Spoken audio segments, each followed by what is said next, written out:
And here it is. We go again. Roll up, ladies and gentlemen. One man went to more. Here it is. We go again. Here I am again, and I hope you are there with me. The session commences and your company is required. That thing that now seems to be happening twice a day. The first installment of the day is being presented by yours truly. So if you are available, avail yourself of the session. You are used to what goes on around here. No different. Same diet again. One man went to mow. The eagle has landed. Another Savior, holy, holy, holy, holy, Adimebujuku. Another Savior, holy, holy, holy, holy, Adimebujuku. Well, this is MOBILISING.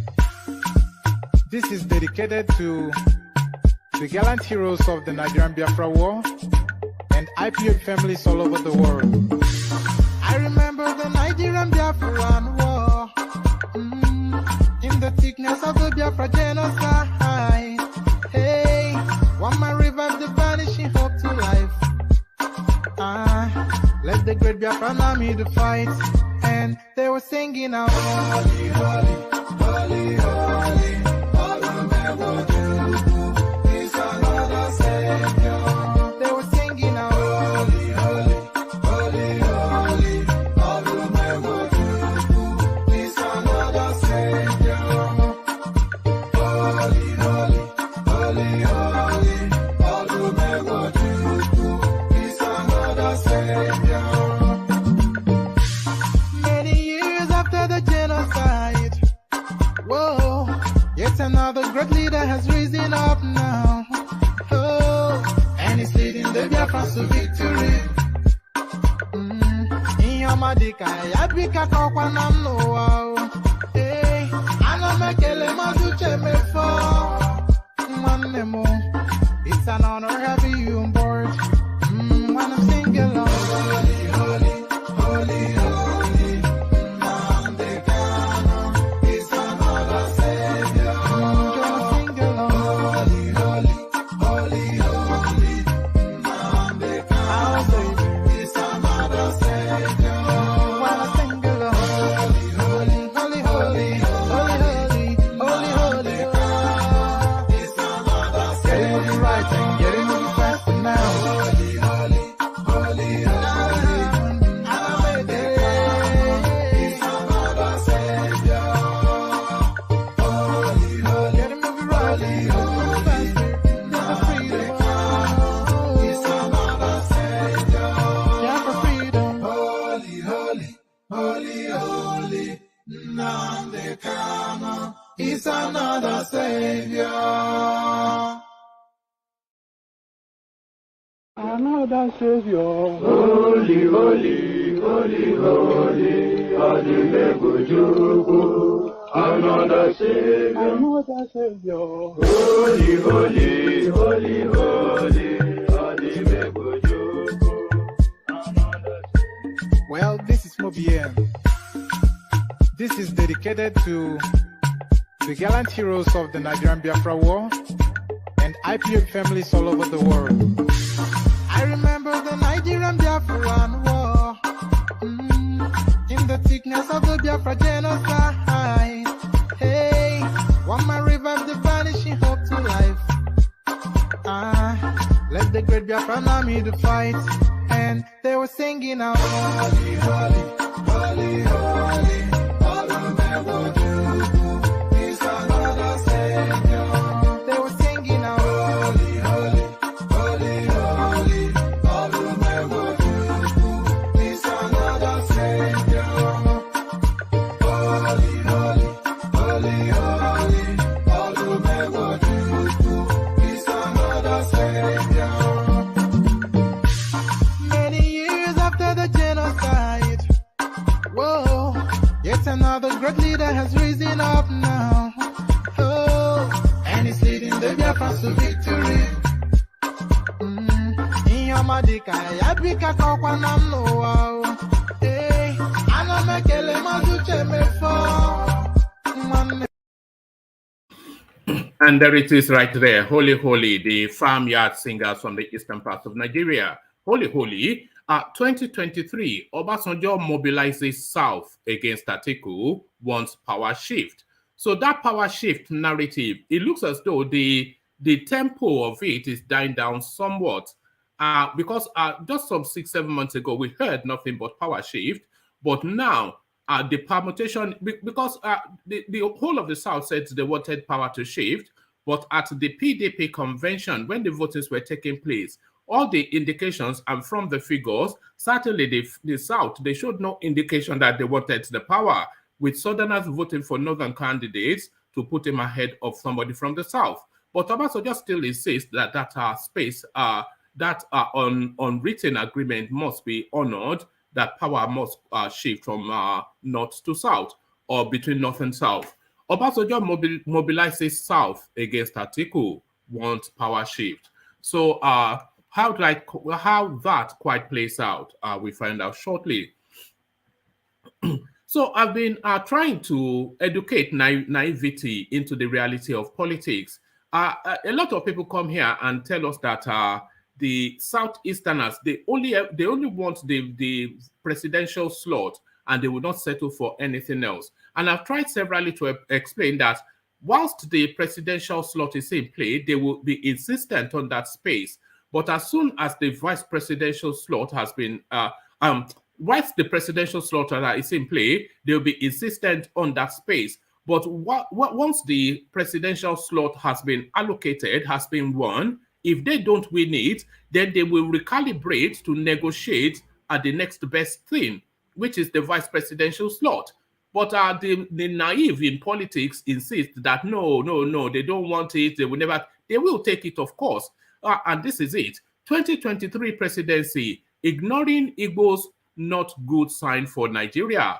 Amechi on ATIKU winning PDP ticket. So that essentially a plea for relevance. That is how I'm interpreting that. So he knows that the presidential slot is no longer in play, but he's still politicking to the high table of Nigeria, which then tells you that he's negotiating essentially for a vice presidential slot. Ignoring Igbo's not good sign for Nigeria, Amechi on ATIKU winning PDP ticket. So that is a senior Amechi, not the criminal Rotimi, of course. That's one of the, I think he used to be an aviation minister once upon a time. And still that negotiation for that vice presidential slot. Again, Governor WIKE, ATIKU meet. So WIKE now, he wants something for the effort that he has put in. And what he can get now is that vice presidential slot.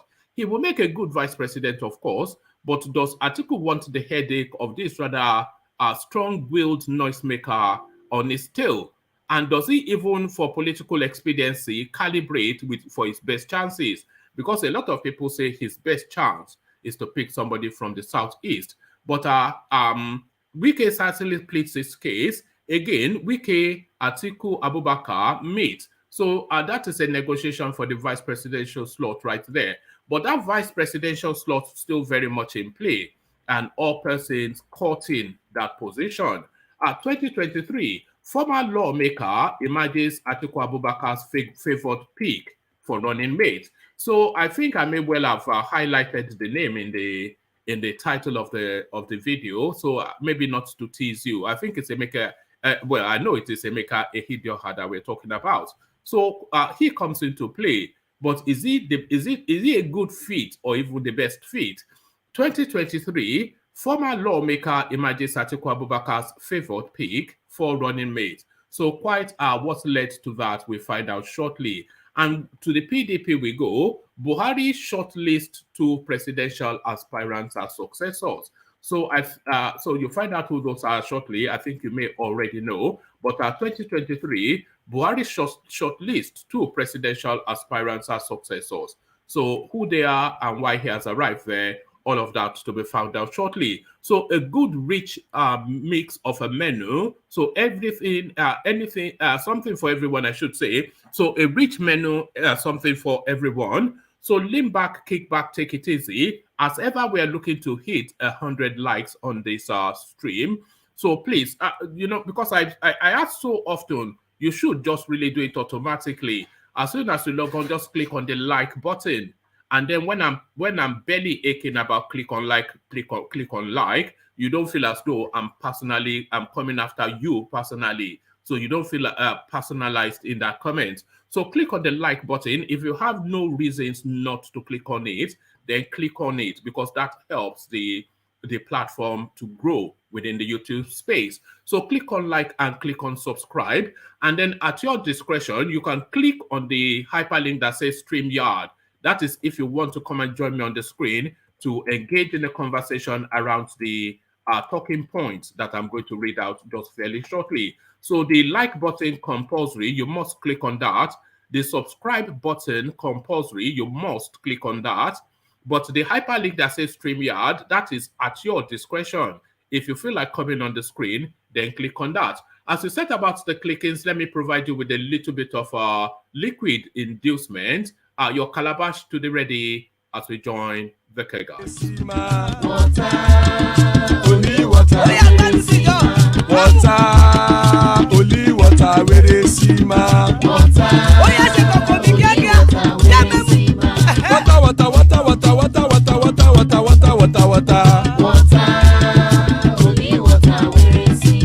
Hapa o naido. Hapa o naido. Hapa you don't come o.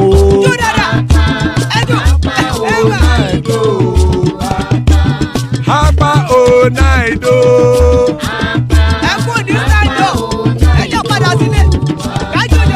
Oro kẹ̀kẹ́ ẹlẹ́mùyé o. Ilé sọ́díyà kẹ̀kẹ́ ẹlẹ́mùrè o. Bobby master kẹ̀kẹ́ ẹlẹ́mùrè o. Chief Faila ti kẹ̀kẹ́ ẹlẹ́mùrè o. Eruku lẹ̀lẹ̀ ẹlẹ́mùdé. Eruku lẹ̀lẹ̀ ẹgbẹ́ ẹlẹ́mùdóde ojàre o. Eruku lẹ̀lẹ̀ Ghana ti dé ẹgbẹ́ bọ́dì o. Ọmọ ẹlẹ́yẹ ẹ̀yẹ o ó dilé o. Olúyẹ̀lá ẹ̀yẹ o ó dilé o. Petrosoname ẹ̀yẹ o ó dilé o. Petrosodunke ẹ̀yẹ rẹ̀ ó dilé o. Ẹlẹ́kọ̀ ọ̀run mú ìní o.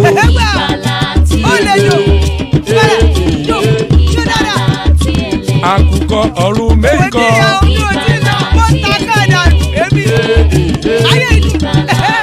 Ikú kò ní ríwà gbéṣe o.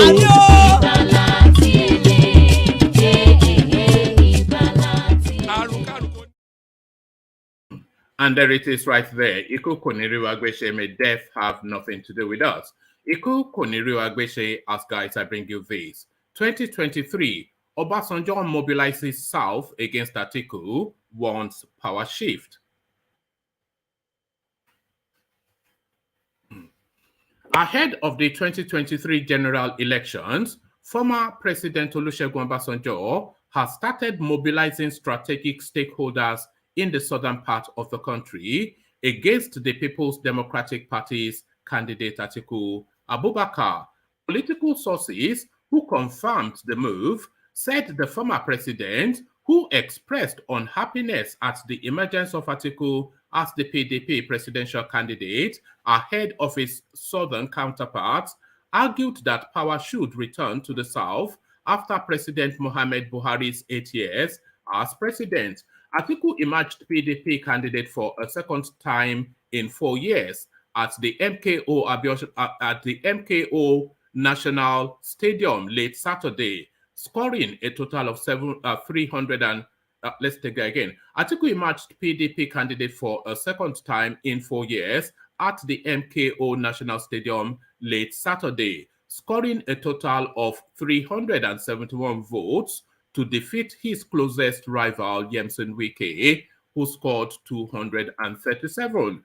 The sources said Obasanjo's grievances with Atiku may not be unconnected to the long-standing differences since they both acted as president and vice president of the country when Atiku rose to fame. However, Obasanjo forgave and supported ATIKU in the last general elections, which the latter lost to an incumbent President Muhammad Buhari. But sources said Obasanjo would rather have another person win the PDP presidential ticket instead of the former vice president, and that is why he is determined to mobilize Southern leaders against ATIKU in the 2023 general elections.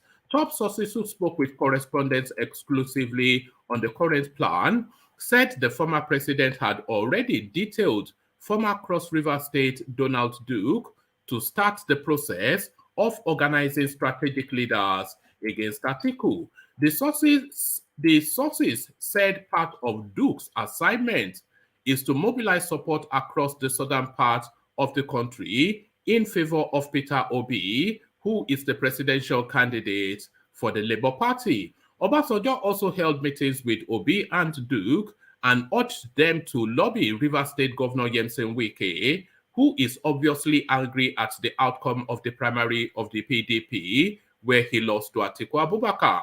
The sources also said Obasanjo had concluded plans to personally meet with WIKE and all the top stakeholders from the southern part of the country to ensure that power returns to the south at the 2023 general elections. Other sources also noted that Duke's grievances are with the alleged betrayal of WIKE by the Sokoto State Governor Aminu Tambuwal, who openly stepped down at the 11th hour of the PDP primary election and told his delegates to vote for Atiku, despite the fact that WIKE has always supported Tambuwal, both politically, financially, and otherwise, especially during the 2019 PDP presidential primary elections.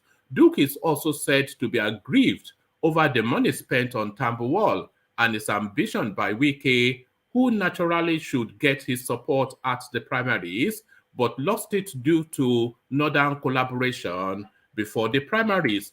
Duke, whilst lamenting the betrayal to Obasanjo, also confirmed the betrayal of some southern governors who wanted their delegates to vote for Atiku, noting that it was only delegates from Akwa Ibom and Edo that defied their governors' orders to vote for WIKE. After the primary, WIKE had declared that some PDP governors ganged up with some vested interest groups to derail the quest for southern Nigeria to produce the next president. He said it was the agreement of the southern governors that the presidency should come to the south, which he stood by going into the contest. Meanwhile, Duke is also said to have already started working towards mobilizing for this task, as he has already contacted a respected priest from Cross River State, pointing out the implication of power remaining in the north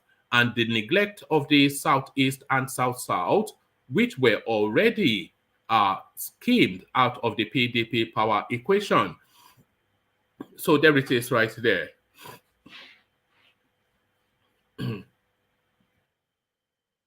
So there it is right there. Let's end that there. It pivot on to an EHIDIOHA narrative, but the substance of that story, I think we've already gotten it. 2023 presidency, ignoring Igbo's not good sign for Nigeria, Amechi on Atiku winning a ticket. Mbazulike Amechi, a First Republic aviation minister on Thursday, warned political parties against ignoring the Southeast ahead of the 2023 presidential election. Amechi made the warning. Let's take that again. Mbazulike Amechi, a First Republic aviation minister on Thursday, warned political parties against ignoring the Southeast ahead of the 2023 presidential election. Amechi warned that ignoring the Southeast ahead of the 2023 election would not be a good sign for Nigeria. He spoke to correspondents whilst reacting to the emergence of former Vice President Atiku Abubakar as the presidential candidate of the People's Democratic Party, PDP. The elder statesman also noted that whoever emerges as the presidential candidate of the PDP and the All Progressive Congress is my man. According to Amechi, All political parties are the product of our efforts to find a nation called Nigeria, and therefore I am the father of all. Sometimes on May the 29th, 2021, I summoned a meeting of APC and PDP in the Southeast and told them it is true that the Igbos have been disenfranchised in Nigeria and so deprived of their rights. Still, if they are going to fight for it, they have to unite and reduce the number of candidates they are having. As far as I am concerned, whoever wins, be it APC or PDP, is my man. If APC also fails to announce a candidate from the Southeast, this could lead to misunderstanding, and ignoring the Southeast would not be good for Nigeria. ATIKU clinched the PDP presidential ticket during the party's convention in Abuja on Saturday. The Waziri of Adamawa defeated Governor Yemi Osinbajo of Rivers State, Saraki, and other presidential aspirants to emerge as the party's candidate. ATIKU polled, and then it goes on to tell us who got what. Just bear with me one moment. I'm going to play you a little bit of music as just to clear my nose. Just un momento.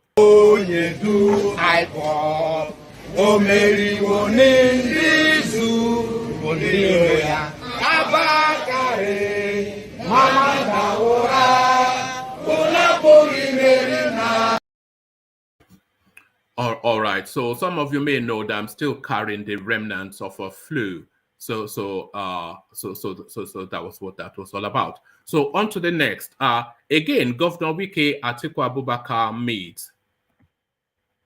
So now this is now the jostling for the vice presidential slot. So he didn't take too long to lick his wounds before he got back before he mounted again the saddle of politics. Rivers State Governor Yemi Osinbajo has again met with former Vice President ATIKU Abubakar Wednesday evening.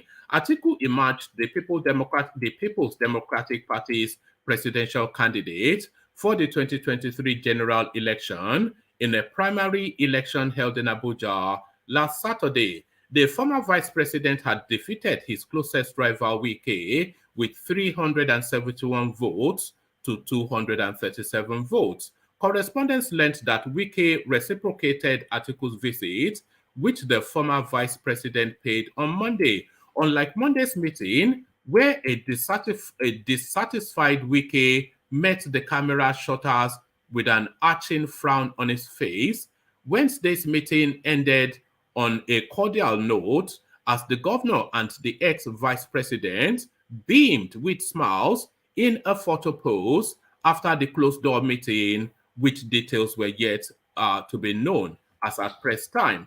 ATIKU shared photos of the meeting on his verified social media pages. He said, "It was a pleasure to receive His Excellency Yemi Osinbajo in the company of notable leaders and officials of our great party, the PDP, at my residence today. I am proud of the promises that this spirit of camaraderie holds for our party as a united front that guarantees victory in the next election to rescue the country." Earlier on Wednesday, ATIKU solicited the support of his rivals in the opposition party to defeat the ruling All Progressive Congress in next year's election.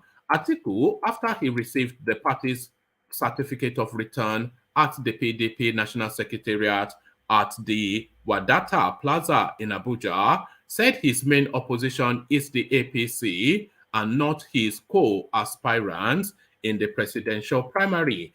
He urged his contenders to join forces with him to dislodge the APC government led by President Muhammad Buhari in 2023. WIKE's visit happened amidst search by ATIKU and the opposition party for an acceptable southern running mate. PDP Board of Trustees Chairman Walid Jibrin had on Monday said, "The Board of Trustees will assist the party and surely the Waziri Adamawa ATIKU himself to come out with a very acceptable vice president from southern Nigeria." So there it is right there. The begging bowls are out and they are already pleading. They've been diddled again by the Malams, and there it is. Second position in perpetuity, the southern part of Nigeria.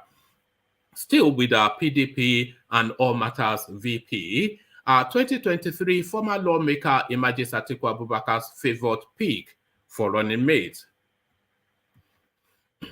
Former Vice President and presidential aspirant of the People's Democratic Party PDP, Atiku Abubakar, is reportedly favoring EMEKA EHIDIOHA to emerge as his running mate. Since Atiku emerged as the flag bearer of the main opposition party, the names of governors Ifeanyi Okowa, Yemson Wike, Udom Emmanuel have been thrown up as those to be considered by the former vice president as running mate. But sources have now tipped the former Imo State Governor EHIDIOHA to be selected. When contacted, media aide to the former Imo State Governor, AIC Akwarandu, told correspondents that EHIDIOHA's name is amongst other names being considered. He said, EHIDIOHA is not vice president. Atiku is yet to choose. However, his name is amongst those being tipped for it, which he has been indifferent about. So he's indifferent. That is to tell you that he's lobbying hard. So that means that he is indifferent, or is saying he's lobbying hard. But a source in the PDP reveals that EHIDIOHA has been favored amongst others to be Atiku's running mate. He said, EHIDIOHA has a very good relationship with Atiku and Tambuwal because he mobilized for Tambuwal during the primary, and we all saw what happened when Atiku needed help. Tambuwal came to his rescue. As a party, we are looking at zoning the vice presidential slot to the southeast, giving the support of the region in time past to our party.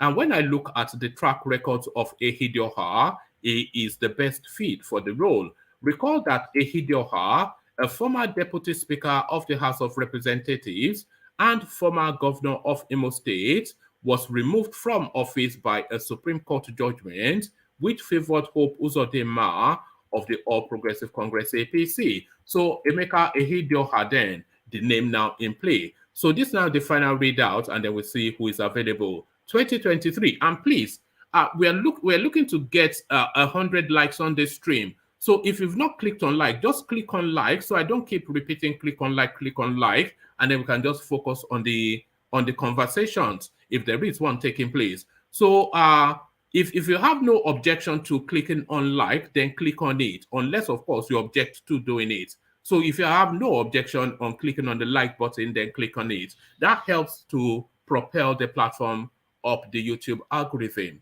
2023, Buhari shortlist 2 presidential aspirants as successor. President Muhammad Buhari may have shortlisted Vice President Yemi Osinbajo and Senate President Ahmad Lawan as his preferred successor.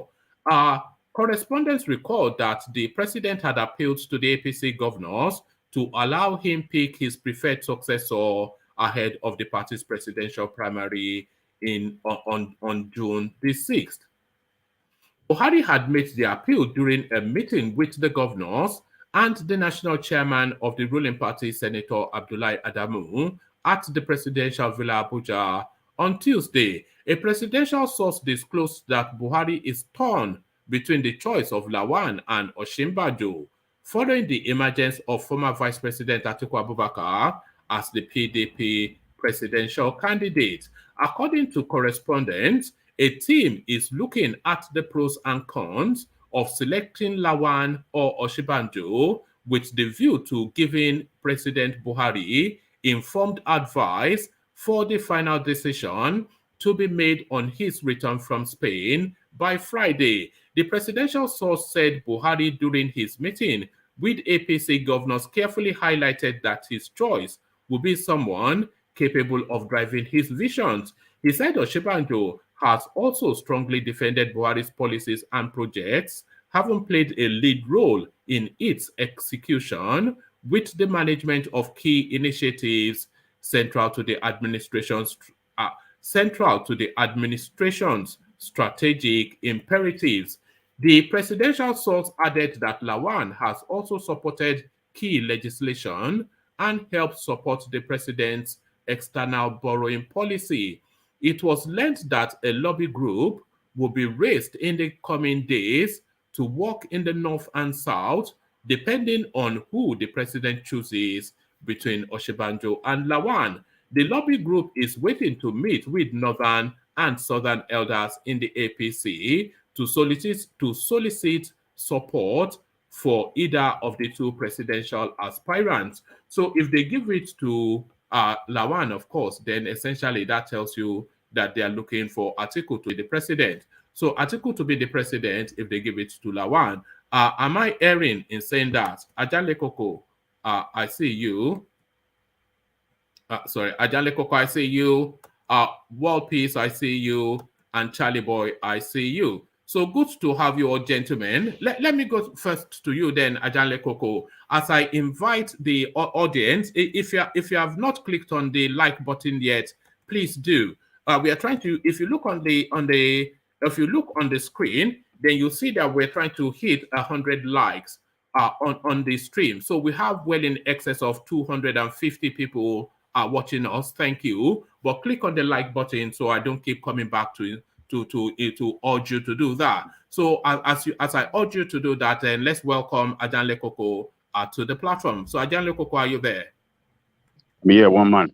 Brilliant. Good to have you, Ajanle Koko. So then it looks as though they're narrowing it down to a field of two within the APC. The names that they are conjuring with are ATIKU, not ATIKU, he already has his ticket. The names that they are conjuring with Ahmad Lawan and Yemi Osinbajo. So what are you making then of this reported field of two? And what choice does it present for Buhari and the Nigerian state? Ajale Koko. Hey, how are you, one man? World Peace and Charles. Okay. Let's see. If they are trimming down to the two, that tell us that at the end of the day, it's going to pick one. And for my own prediction, I think it will finally pick Osinbajo because he won't want to pick another northerner because that will aggravate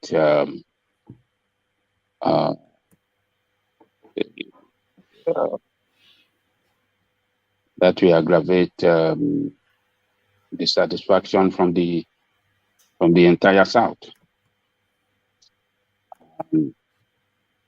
If he finally gives support to Osinbajo, what is the Tinubu's reaction going to be? Tinubu will be bitter, but he will have no other choice. Yes. I was just going to say that it will be bitter, but he can't do anything if they give it to Osinbajo. Yeah, he can't do anything because the leaders in Yoruba land, political leaders within the APC, will put pressure on him, to let it go. That what is more important is for the power to shift to the south, particularly to the southwest. And both men will be brought together by the leaders, Baba Konde and Oshoba and some other traditional kings will wait in, and they will tell him to let it go. That even though he has tried, he has spent so much money, but Osinbajo is one of us, so they will tell him to accept him, and I believe he will do that, and he will give his blessing to Osinbajo. So if we really want to look at it, whether we like it or not, Osinbajo, by the virtue of his position, is the most qualified person for that position. By the virtue of his current position as the vice president, I think If president we want to favor anybody, it should be the number one on the list, because this is a man that worked with him for 8 years. This is a man that, you know, well, if he's saying that he wants somebody to continue his legacy, whatever that is, maybe it's the killings that he wants continued. Who better than Yemi Osinbajo? There's nobody that is better than Osinbajo has make a statement to that effect several times, that I will continue the legacy of the president. Yeah, he has said that several times, and we have spoke against him here. That why is he making such statement? That statement is so ridiculous. What is it that Buhari has done well for that country that he wants to continue? You know, so tactically he has Osinbajo, you know, consistently making that statement. I want to continue on the legacy of Buhari. Maybe so. As a result of that, I think the way I see, I want to believe he will be the most favored among the two, as reported, that between him and Lawan. But we will continue to monitor that space. However, I think that idea of consensus candidate, not really consensus candidate, but the idea of imposition of candidate on others is against democratic rule. It's totally against. Even if it favors Osinbajo, we do not look the other way if it favors Osinbajo. Well, it's only undemocratic if it favors Malam. If it favors a Southerner, it's all right. What I say, one man. Is that not, you know? Is that not what they did in PDP? That they just went for their own. The same rules should go for all now. So this idea of imposition of candidate is not good. It's wrong, and it can demoralize members, and it can implode the party. You see, it is not good to let people buy from, spend money across the country in mobilizing people, putting their time into this contest, energy, every resources to make things work for them. And at the end of the day, you are coming as authoritarian leader, say, you know what, this is what I want, all of you go and sit down. It is not, that is authoritarian rule. That is not democracy. Democracy is, allows people to show their intention for elective position, and the party should put in place a process for primary and let people, members in the party, choose anyone that they believe can work well for the party. Let the popular candidate emerge. That is the only way you can bring people together. That is the only way you can energize people in the party. That is the only way you can sell a good candidate, choice of the people, to to the populace in the general election. So, but this one is fraud. I don't subscribe to it. It's totally anti-democratic, and leaders the constitution facilitates for it, direct, indirect, and or consensus. That's what the law facilitates for. So it's not illegal. This approach, yes, it's not illegal. Consensus is not illegal. But the approach that... But it's undemocratic by your standards. Yeah, the approach that he is using, the president is trying to use, is totally illegal, is undemocratic. Nothing wrong in consensus. And my own idea of the way consensus work is that all contestants will come together, meet, look at themselves in the faces, and then agree among themselves if they are going to step down for each other. And when that happens and they come out with one candidate, that is what I know about how consensus works. They can come out among themselves, they will choose one person among themselves without the influence of any person. Yet there could be influence from outside, but nobody will be among them to choose that consensus candidate. So the contestants will meet within themselves and then work things out, what is good for the party among themselves. And when they finally, come out with one person, that is the consensus party, that the party that will be binding on the party, because all of them are satisfied with themselves and agree to that one consensus candidate. But a situation where they could not agree among themselves, then the party will allow them to go for primary. So, but this approach that the president is trying to use, he is trying to laud his own interests.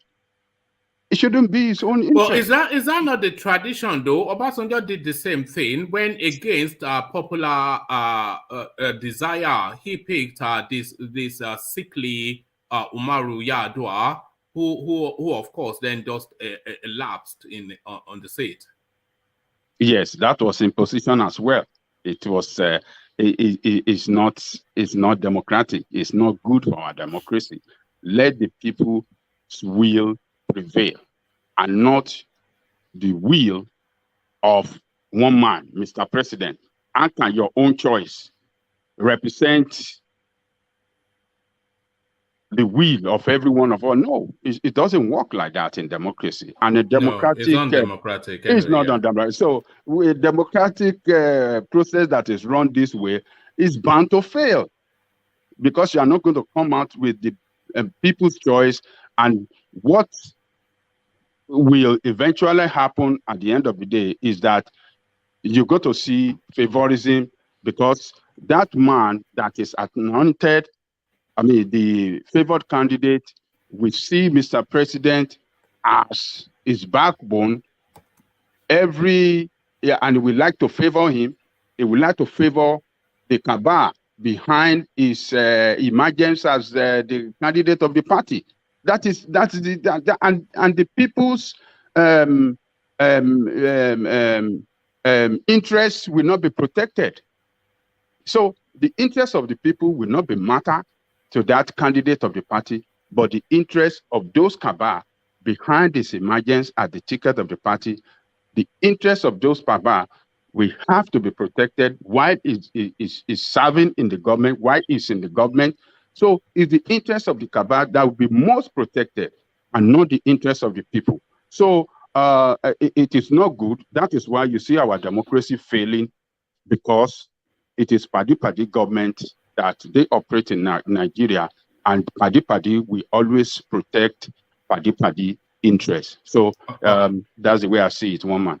All right, thank you, Ajanle Koko. So thank you, Ajanle Koko. So Ajanle Koko, I want to implore the audience to click on the like button. We have a good, strong complement of our concurrent viewership, well in excess of 300, going on 350 even. So thank you for joining us. We do this all the time. Usually 1:20 thereabouts UK time PM and 9:35 UK time. So you can set that by your schedule. Every single day, 1:20 UK time and 9:35 UK time, be here for a real robust, involved conversation around the Nigerian political space. The other thing is, with every stream that we do, we try to hit 100 likes. So you can see that in the comment section that I've posted it. Let me repost it. If you have not clicked on like, and if it doesn't offend you to click on like, then do that, because that helps propel us on the YouTube algorithm. It's only a low bar that we set, just 100, and there are well in excess of 300 people here. So if you hit on the like, then I wouldn't have to keep pausing the sessions to implore you to hit on like. So hit on like if you do have no objection to doing that. So hit on like, and if as you are hitting on like, if you are inclined, you can hit on the subscribe button too. So the next thing that I'm going to post in the comment section is the hyperlink that will bring you onto the screen to share your thoughts, just like you're hearing from Ajanle Koko here. So if you are interested in coming on the screen, especially if you're a new voice that we've never heard from here before, or if you're a northern voice, a voice from the north, because we wanted to hear voices from the north as well, click on this link that says StreamYard. That will bring you onto the screen, and you can engage in conversations to share your thoughts with the thousands of people that are listening to us worldwide. So Ajanle Koko, back to the politics of it, and staying now, going really to the PDP, the permutations for ATIKU, Abubakar's running mate, it starts to gather pace, and they are conjuring with a myriad of names, Okowa, WIKE, etc. But a name that has now popped into the mix is EMEKA EHIDIOHA, which they are saying is the one favored by Atiku Abubakar. So what are you then making of the former Imo State governor coming into play? EMEKA EHIDIOHA for VP. Is that clever? Is that strategic? I think EMEKA EHIDIOHA is a popular politician from the East.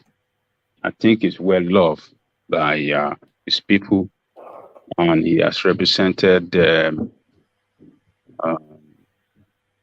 East at the National Assembly, and he rose to the position of Deputy Speaker. So he politically is a national politician, and by all merit, I think he will be good for that position. However,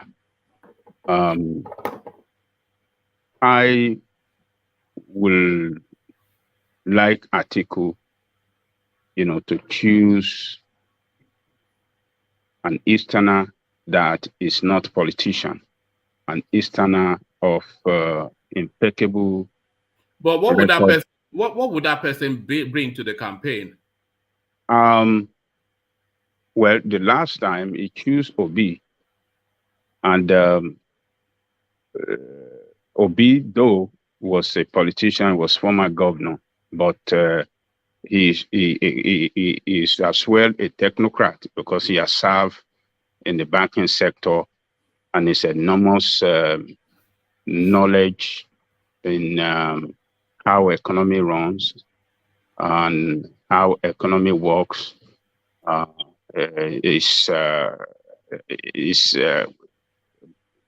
Is one of the best, if not the best, one of the best. So that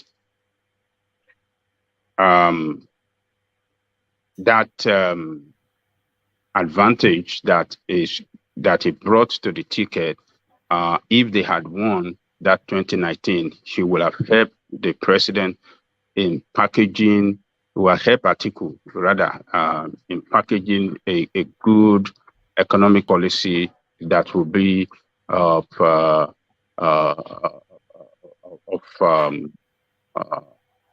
good economic policy that would be good for the country. Particularly will have put the nation in the center stage of economy of the world economy. So I hope, I wish it could look for somebody like that as well, somebody with a track record to show that, yes, I am a politician as the president, but I want to have technocrats, to work with me and, rescue Nigerian economy out of the problem that we are really facing, because the position of vice president is a strategic position when it comes to the economy of the country, because it's going to head the economic council committee of the country. So if we have a vice president that have that vast knowledge of how economy works and how economy should be run, it could help the president in packaging a very good economic policy for the country. So that is what I will expect him to do. But if for political reason, as we have it today, that the support from the East really matter, he might want to go for a politician, that a popular politician like EHIDIOHA, that could galvanize support and mobilize people out from that region, to give him that vote that could propel him to winning the election. So EHIDIOHA is a strong politician, and I think people from the East love him. It could be of advantage to his ticket, but let's wait and see who is going to settle down with at the end of the day. All right. Thank you, Ajalekoko. Ajalekoko, let me put the same question to Engineer Joseph. But before I go to Engineer Joseph, it's still this invitation for people to click on the like button. We are trying to hit 100 likes, and we are hovering at 330 plus viewership, more or less. So if you have no reasons not to click on the like button, click on it so I can stop asking. So if you don't have a reason not to click on it, then just click on it, because by clicking on it, it aids the platform. So if you don't have any real objection to doing it, then do it. So as you set about the clicking, let's invite Engineer Joseph into the conversation. And Engineer Joseph, we are at the space of ATIKU picking his vice president. So a lot of names in play. We have Emmanuel Odom, or is it Otom, from I don't know his state. So we have, is it Odom? What's Emmanuel? Udom, I have to, Udom. Yeah, so we have yes, we have Emmanuel Udom from Akwa Ibom. We have Yemsen Wike, of course, from River State. We have Okowa, but now the name in the mix now, EMEKA EHIDIOHA, the former Imo State governor. So all of these names in the mix then. So EMEKA EHIDIOHA, a new paradigm. Do you see the reasons why they would have him in the mix? And who amongst the bunch so far would you say is the best pick? Engineer Joseph. Yes, thank you very much for this opportunity. EMEKA EHIDIOHA is definitely someone that has all it takes to be the running mate of ATIKU. But the truth about the matter is that, before the primaries, the governor of Delta State, Okowa, was the major person that ATIKU was looking at. But after these primaries, ATIKU deciding the person that will run with him, it's going to be a decision that will be made by not just ATIKU, but by persons, influential persons from other groups in PDP, especially particularly WIKE. Right now there's PDP. They know that it's very important to have WIKE support for the general election. And if you go by the role, people like Okowa, people like Obasike, even Udo Emmanuel played in the primaries, WIKE wouldn't want to support any of these three persons I just mentioned. So that's why it's very likely that the running mate of ATIKU is very likely that it will come from the southeast. It could be EMEKA EHIDIOHA, it could even be Pius Aim, it could be any other person. They have a number of competent, capable politicians, PDP politicians in the Sorry, Engineer Joseph. Joseph. In terms of cachet, in terms of political cachet and relevance and popularity, who would you say? Because now we don't have Peter Obi. Peter Obi would have just been no contest, just take it, but he's no longer in play. But who amongst the people in play has the reach and the love and the expansiveness within the South? Because he has to be a Southeasterner. If Peter Obi was in PDP. Go on.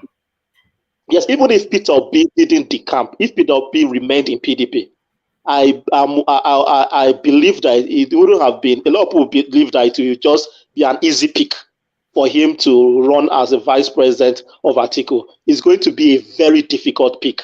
The truth about the matter is this: people, especially people like WIKE and a lot of PDP persons from the South that have been in PDP right from 1998, they are not comfortable with Peter Obi. A lot of them see Peter Obi as someone that was in ABGA. He just came over to PDP. Even when ATIKU picked him as his running mate in 2019 election, there were a lot of division. Even people like Ekweremadu and even some of their governors and even WIKE didn't really like the idea, but he just had to allow it. If Peter Obi had remained in PDP, yeah. Sorry, engineer. But what about the mass that Obi has galvanized? Because it's almost like a rock star now amongst the youths. So the party cannot. Yeah. Go on. The truth is that a lot of Nigerian politicians, especially those in APC and PDP, the traditional, these two major parties, the things that you and I might put ahead, a lot of them don't see things that way. They put their personal interests ahead of any other consideration. If they were putting things that should be put ahead, where we are right now, even in PDP and APC, we won't be there.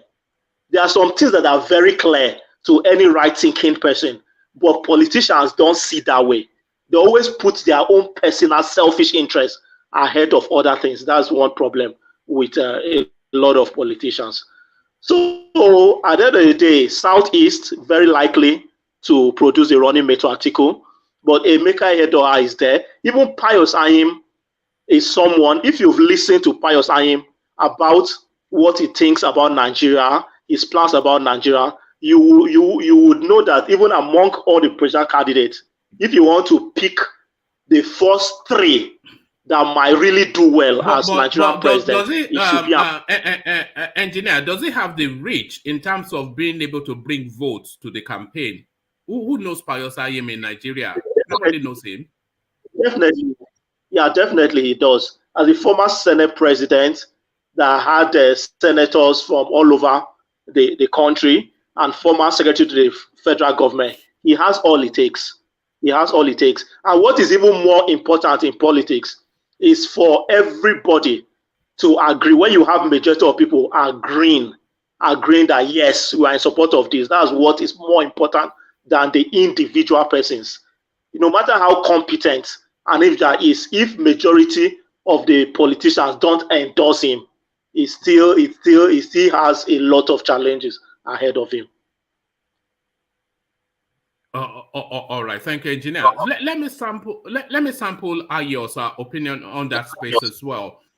So Ayo, are you there? Yes, I am.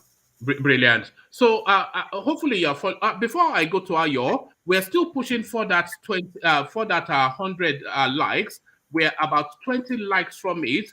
We're well into 400, going to 500 viewership. Thank you, one and all. We do this every day. If you want to come and join us on the screen, the hyperlink is there. Just click on it. But we'll try to hit 100 likes with every stream every day. So get us to that 100 fairly quickly so I can just not have to mention it anymore and focus on the conversation. So set about doing that as we hear from Ayo. Ayo, so to the conversation, then we're conjuring with the name most likely to favor the ATIKU vice presidential slot. So a lot of the names they are conjuring with are Southeastern names. So one, do you think that the ATIKU VP position should go to the Southeast? He has tried the Southeast twice now, Ben Obi once, and then Peter Obi again this second time, the next time, and the last time, and he has gotten no joy of that. So should he even leave the Southeast to go to another region within the South to search for his vice presidential candidate one? And if he's staying within the Southeast, whose name should he favor? So the names in play: Okowa, Udom, WIKE, and now EMEKA EHIDIOHA. So all of that, Ayo. All right, thank you, woman, and thank you for the good job you're doing. Yes, I'm joining live here for the first time from the US. Right, I think for ATIKU, the best bet will be someone from the Southeast, but considering the fact that the OINC has said that no one from Southeast, I don't know if they should take anything less than the president. So that might be a challenge for them there. So I don't know. They've abandoned that already now. That was just majority now. That was paper politics now. That was just agidi, you know. What else can they take? They have to take the vice president now. So yeah. Okay, well, if they're not going to go in that line, that they will still accept that. And I think right now, to me personally, I think the best person probably should be like Udom Emmanuel. It doesn't mean maybe he had 20 votes, but at least he was in the ring. He was bold enough to do that. So that will also help him as a stronghold of the PDP to gather those votes from the Southeast. But if he's not considering that, another option will be Okowa from Delta. So that will help him there because Southeast has always been a PDP stronghold. Either he picks somebody as his running mate from the Southeast or not, they will still cast their vote for him because he still has those sitting governors there in the Southeast. Even as one of them is coming out on the part of Labour Party, but for the fact that they still have those sitting governors of PDP in the Southeast, that will help their vote there. And then probably if he chooses Okowa from the South, that helps there too. And I think he has some strongholds too in the Southwest, those that work for him. So with that will help him a lot. So you're not buying at all into the EMEKA EHIDIOHA narrative. I rather like EMEKA EHIDIOHA. I've always liked him, but you don't seem to buy. What do you think he would bring to the political to the ATIKU political campaign if he chose EMEKA EHIDIOHA? Well, if he chooses EMEKA EHIDIOHA, being a past governor from that same region also, he might have something to bring back there, depending on the past antecedents from why he was the governor from the region. So, everything has to do with how to governize your people. It's not really about, I've done this in the past. Even when he chose Obi, who we think is prudent, even those times, it doesn't really help, though he got some votes. So it's about who you gather after being elected. The brains, you might decide to bring brains from everywhere. Even it doesn't matter. The most important thing right now is to get somebody who gives you that vote to be there. Once you have the vote and you got elected by the people, you can bring best brains from anywhere. If you decide, there are some best friends that will help him run the government well, you can decide to go anywhere in the world where there are Nigerians, as long as, just like what Obasanjo did, they bring in the likes of Okoji Iweala and the rest like that. So, and if you want to run a true government, as you have said, to unite everybody, you can even bring a best brain from even the APC. It doesn't matter, as long as this is somebody who can help you. So right now, what it will be covering for is to get somebody who gets that vote for the PDP to win the election. After winning, you can now sit down and say, this is where we need those best hands to build the economy. It is not necessarily it should be the vice president who will work the economic thing. Yeah, it should be somebody who has the knowledge and could be from anywhere. As long as that person is in Nigeria, can improve the economy, can bring something to the table to say, yes, this is how to do it. We can get more jobs. That is it. So, but right now, the most important thing is to win the election. Whoever can galvanize that vote, that talk to these people, that is the most important thing right now for the PDP. All right, thank you, Ayos. And good to have you on board. So thank you, Ayo. Before I go on to Victor, so thank you for the people clicking on the like button, but we've not quite reached our target yet. We're fluctuating between 400 and 450 concurrent viewership. So there's sufficient enough people for us to hit our 100 mark. I think we're about 10 likes away from the 100. So 10 people or more, just click on the like button so we don't have to mention it again. If you have no objection to clicking on like, then just do that, because that helps us quickly meet our target. So as you set about that, let me put the same question. So sorry, Ajale Koko, did you want to come in? Yes, I was just trying to call for more likes. I think for this morning, if you can get a minimum of 150, that will be okay. So I'm just urging you guys listening to us around the world. It costs you nothing. Let us just do it. What we are doing here, we are fighting a battle together for the survival of our country, and we have to let what we are saying here go far to every nook and cranny of the world. So when you click on the like button, we can reach that. We can achieve that objective. Please do it. Pay to you all. Thank you. All right, brilliant. So thank you, Ajale Koko. So click on like, as Ajale Koko said, and as I'm doing that, listen to the words of then Victor. So Victor, we're conjuring with who should be the running mate for ATIKU Abubakar, and all of the names that we're looking for are in the eastern part at the moment. So one, should it still be the east, which seems to be the preferred go-to for ATIKU? And if it is the east, they have now brought names like EMEKA, EHIDIOHA into play. So we have EMEKA, EHIDIOHA, we have Emmanuel Odom, and the usual complements, Okowa, WIKE, etc. So who amongst those who amongst that motley crew will be your preference, Victor? Okay, I have to thank you for bringing me on here. Okay, let me make my my comment. I think it would be, based on like deciding which zone you pick your VP from is not an easy task, as people that are not politicians say, right? So you have to bring in somebody that would bring something to the table, and also somebody that would make it look like unite the party, in the sense that it looks like there is fairness and equity. Because ATIKU is from the north, so there is no option for him than to bring somebody from the south. And when you come to the south, you look at the party, like the people that have been in the party, doing stuff for the party over the years, right? So, because if ATIKU, why I'm saying this is, if ATIKU doesn't pick anybody from the southeast, it would look as if what people have been saying is true. You know, that the southeast have been looking for.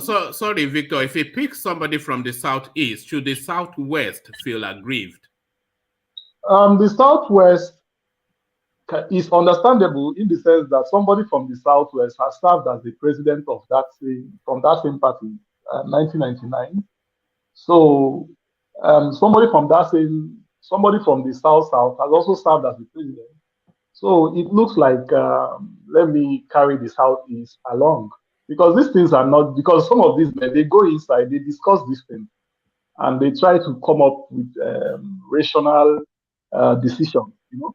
So the main task for ATIKU is to unite the party, because once he unites the party, everybody in the party from different zones, picking the VP won't be much problem, will be a lesser task. The main thing is to unite people like WIKE, people like Odom Emmanuel, people like Okowa, people like Anyempire Sanyim, and all those, even people from the Middle Belt, because them too, they've not had a shot at this. So once he can unite them, so it makes more sense for them to understand why he might want to pick somebody from the south. Okay, and if you come to the southeast, like that EHIDIOHA, he has been in the party for so long, since 1999, right? And he has been contesting for governorship of Imo State, and it hasn't been really smooth for him. So I believe among them there, most of those guys that entered that party in 1999, I think he is the one that has not actually, apart from serving as House of Rep, he has been trying, because he's actually a grassroots politician. He's a party person. You understand? But it seems he has been the one that has not actually, I don't think, gotten anything apart from House of Rep. And that was a long time ago. And since then, he has been consistent in the whole party stuff. Like when you come to Imo State, for instance, I think he's the main person in that party. You know, he's the main person in that party, and he hasn't gotten anything from there. I think maybe they might want a way to compensate him. But what will it bring to the campaign? What will it bring to the campaign in terms of popularity and presence? You know, because the vice presidential slot is not just a position that you just pick somebody just to fulfill an obligation. That person has to bring both votes and money. They have to bring both votes and money. And that was one of the criticisms of Peter Obi in 2019, that the ATIKU camp was complaining that it did not bring either.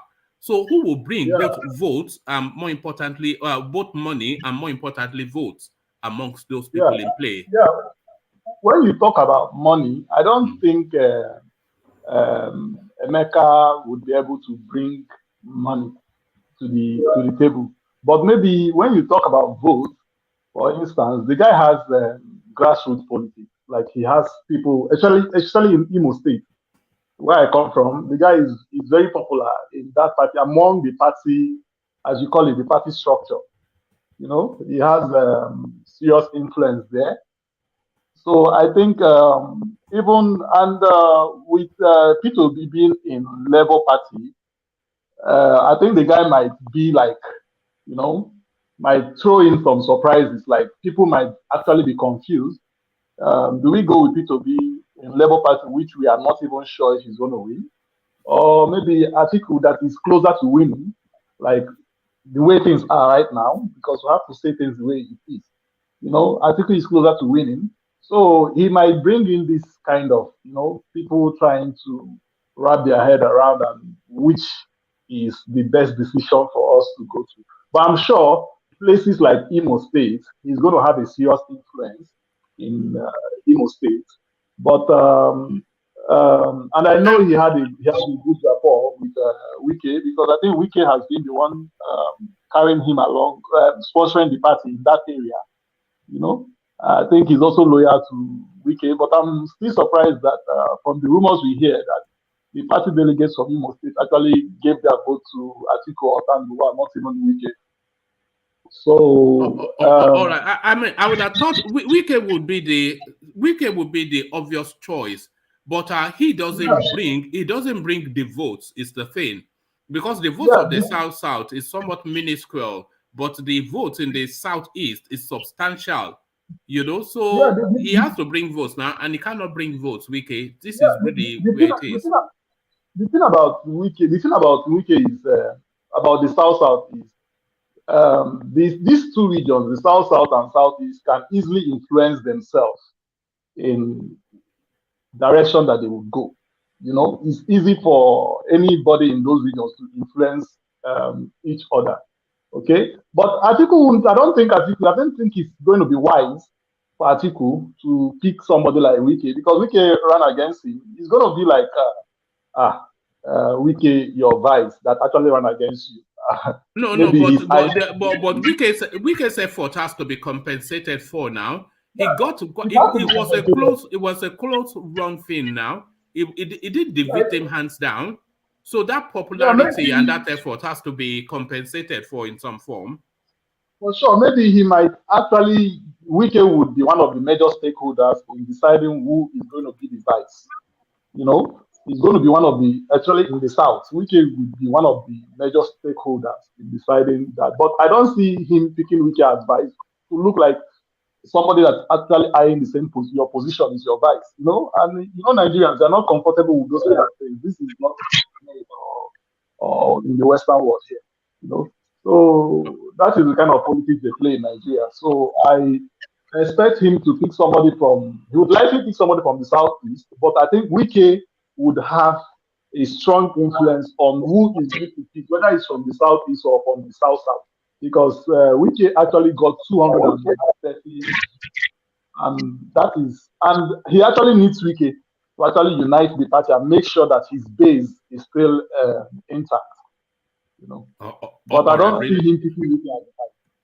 All right, brilliant. Good to hear from you, Victor. Stay with us. Let's go to, pardon me, let's go to Garuba, who joins us. And as we're going to Garuba, you all heard Ajale Koko reset the likes to 150. So all the Ajale Koko teaming fans, please take us to 150 likes as quickly as you can.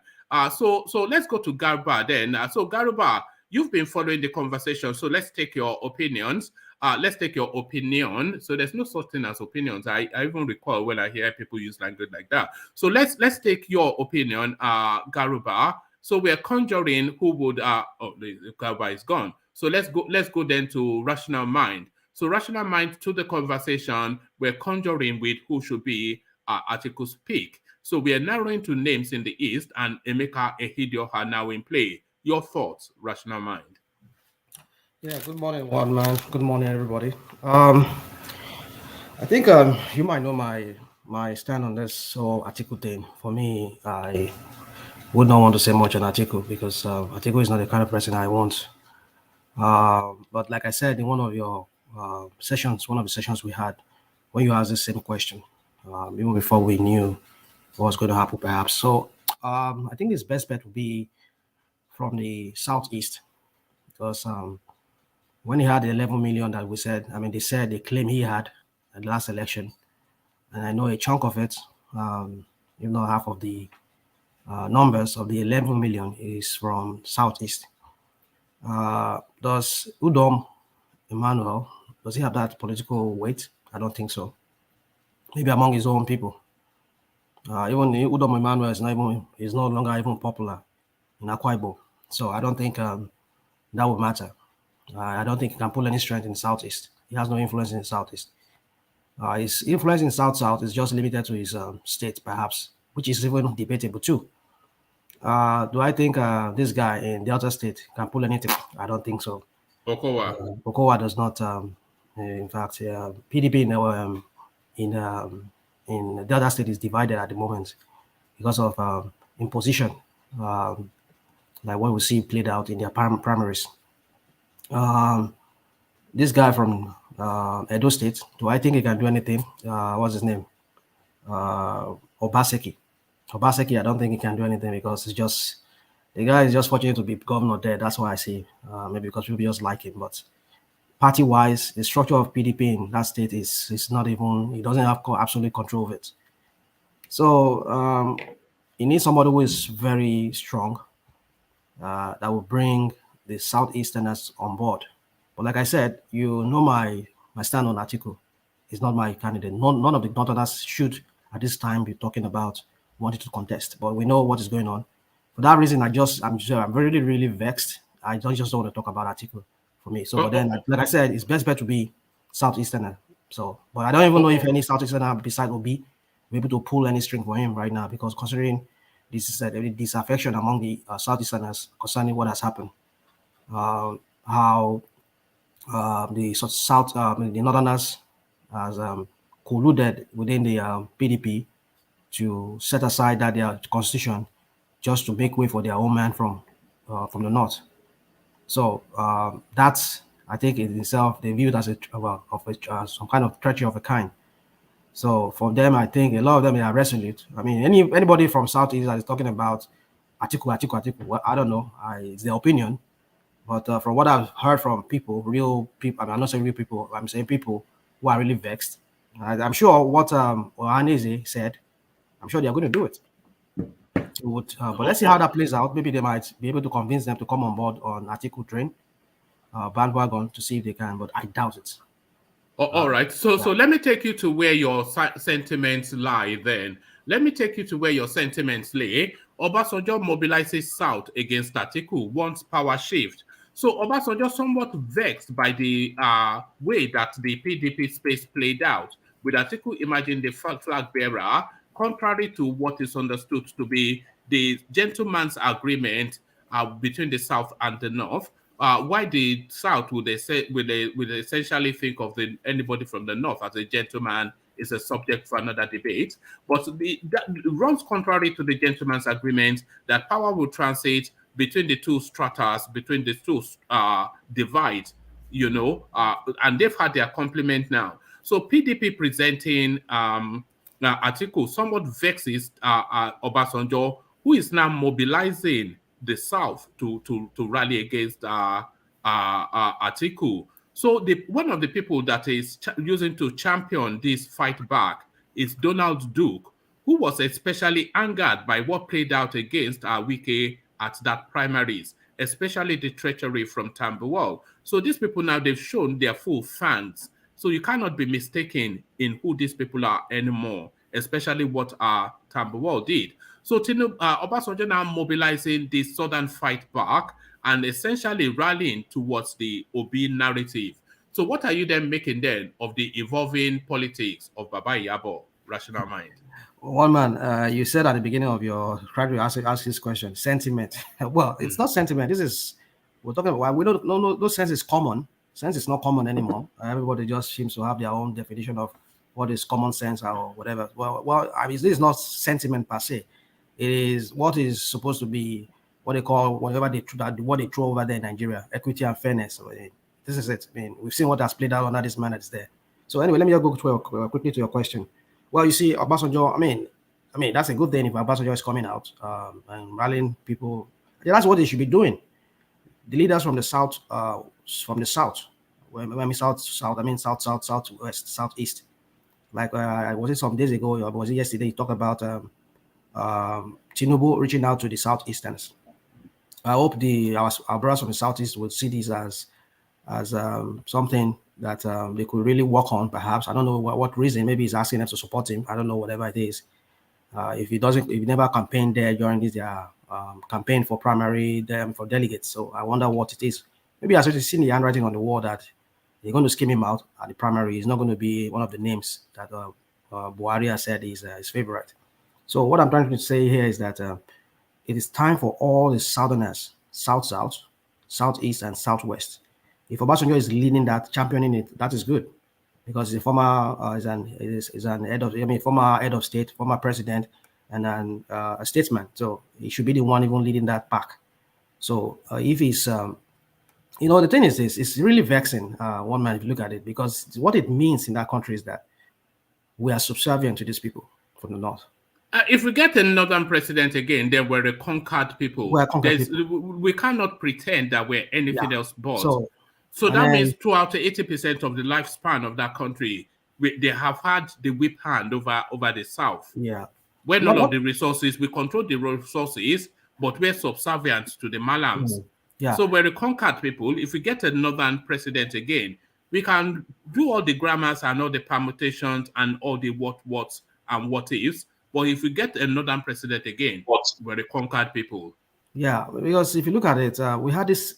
If you look at what is going on, playing, and not just the insecurity alone, that these people are not able to do anything about it. The religious violence, the ethnic violence from their own clans and so-called people, Boko Haram, and so many. Look at these people that were kidnapped on the train.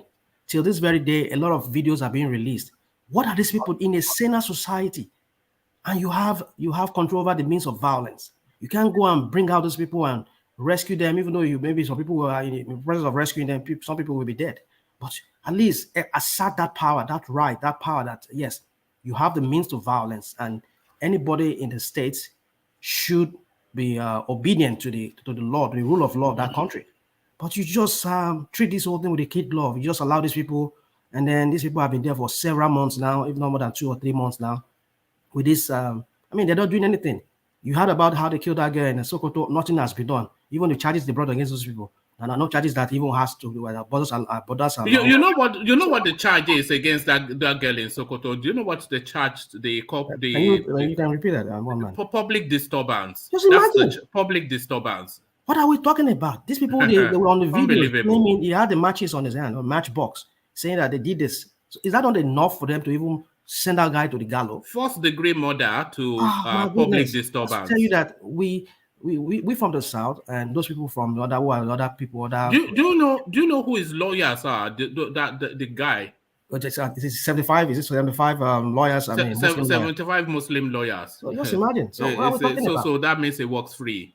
Yeah. So to go and fight a case in Sokoto. And look at this one that is by article. Even that one alone, for me, it has disqualified him.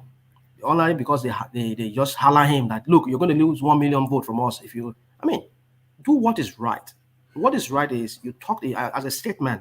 Somebody wants to be president, not the one that we have there right now that doesn't say anything. He will always give him marching order, but his body language says otherwise. I mean, that tweet that ATIKU deleted, Rational Mind, is the final note that anybody needs to make a decision on who ATIKU is. So if the Northerners threatened, ATIKU put out a tweet after that girl was stoned to lose her life in Sokoto off the basis of a religious incident. So ATIKU sent out a tweet to criticize that space. The Northerners, they told him to take that tweet down, otherwise he would not get his vote. He took the tweet down and he apologized to them that it was his minions that put the tweet out without his authorization. So if he did that, how is he then able to come to the presidential seat and fight? Sorry, mute yourself for a moment, Engineer Joseph. You can come in just after I finish saying this. So how is he then able to fight the insurgencies, the banditry? If the Northerners, remember when Buhari said that a fight against Boko Haram is a fight against the North. So if they go at him with that, he would not fight insurgency because ATIKU is just there for the gas deals and the oil deals and the money deals. He's just there for the money. So that already tells you, him deleting that tweet, it already tells you the sort of presidency that you will have under him. So it's just continuation of all that it is. Exactly. Let engineer interject you, and then you come back. So engineer, you wanted to say? Yes, it's clear. I would like to repeat it. I've said this before here, that I'm not endorsing, I'm not supporting ATIKU's candidacy. ATIKU portraying himself as a unifier is just falsehood, because he had the opportunity to show that he's really a unifier by endorsing Southeastern presidency in 2023. For him, because of his selfish or personal interest, going out to get a ticket, that one has shown clearly that he's not a unifier. There's nothing he can say or do that is beyond that. If you want peace, you want unity in this country, I'm from the north, I'm from the north central. But anybody in Nigeria should know that there is a time for the southern president, and in the south, from the three geopolitical zones, is also the time for the southeast. At least that will help reduce the tension, the political tension, and then the focus should have been getting a competent person from the southeast. You understand? So for him, going all out, that one is not just a northern agenda, it's the agenda of few greedy, influential northern politicians like ATIKU, like Bala Muhammad, Saraki, Tambuwa. So it has nothing to do with the north as a whole. If you look at WIKE's vote in the primaries, there were a number of persons, even from Kano State, that voted for WIKE. And then when people will try to paint it as if the North as a whole worked against the South, that's not it. They look at the Southeast alone. They had 95 delegates. Just 15 of them voted for him, and then 80 delegates voted, maybe some for ATIKU, some for Saraki, maybe, and then some maybe for WIKE. So 80, that's majority of them didn't vote for any of the candidates from the Southeast. And then when you talk about the South, look at people like Tinubu, for instance, Osinbajo and all that. They should know very well that this 2023 is for the Southeast. So someone like Tinubu, with all his influence, I know what he has done why in is 2023 for the Southeast? I thought it was for the South. Why the Southeast? It's for the Southeast because it's coming to the South. The Southwest, Obasanjo had it for 8 years. Osinbajo will be having 8 years as a vice president. Good luck.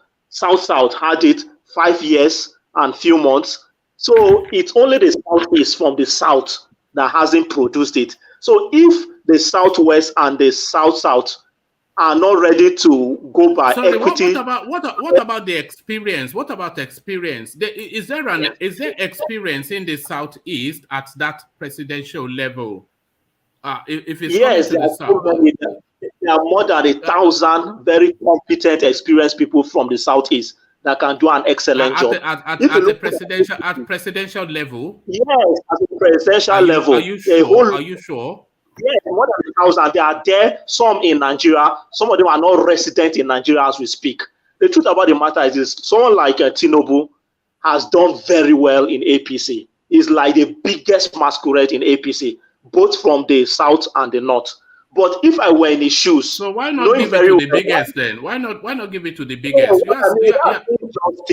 Injustice. What I'm trying to say is that if I were in his shoes, I will remain as a kingmaker. I will look for someone from the Southeast that will be loyal to me and that is competent and push for that position. But the way it's going right now, if you think you want to like cajole the North or blackmail the North. Joseph, let me interject 1 minute. You said it earlier. You said it earlier. Let me land on that. No, I just want you to continue. You said it earlier that politicians are very selfish. You remember you said that they only pursue their own. So this issue of asking Tinubu to look for somebody, it should not even come in. ATIKU, you are blaming. You should not even blame. So they are all. This is who they are across the country. They only pursue their own interests and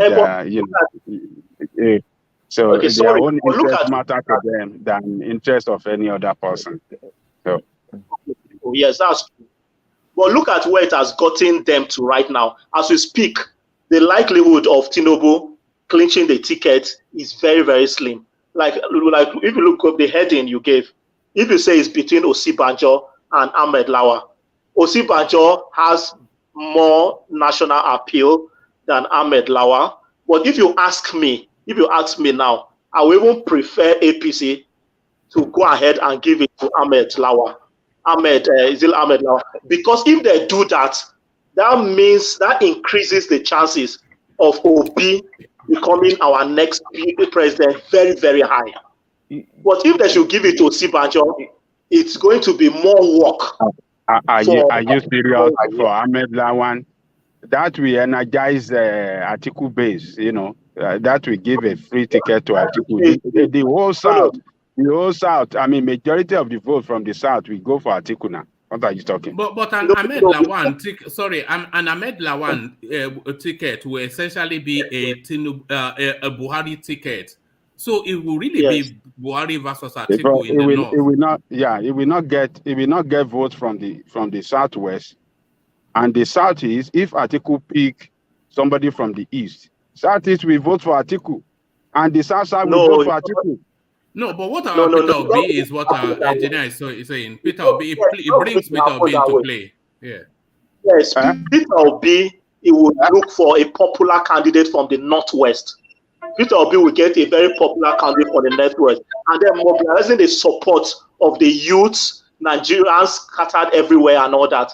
The elections, in a few months' time, this thing will become very clear to a lot of us. Don't rely on your youth. Your youth doesn't vote. There is no record that shows that youth has make impact in the voting pattern in that country.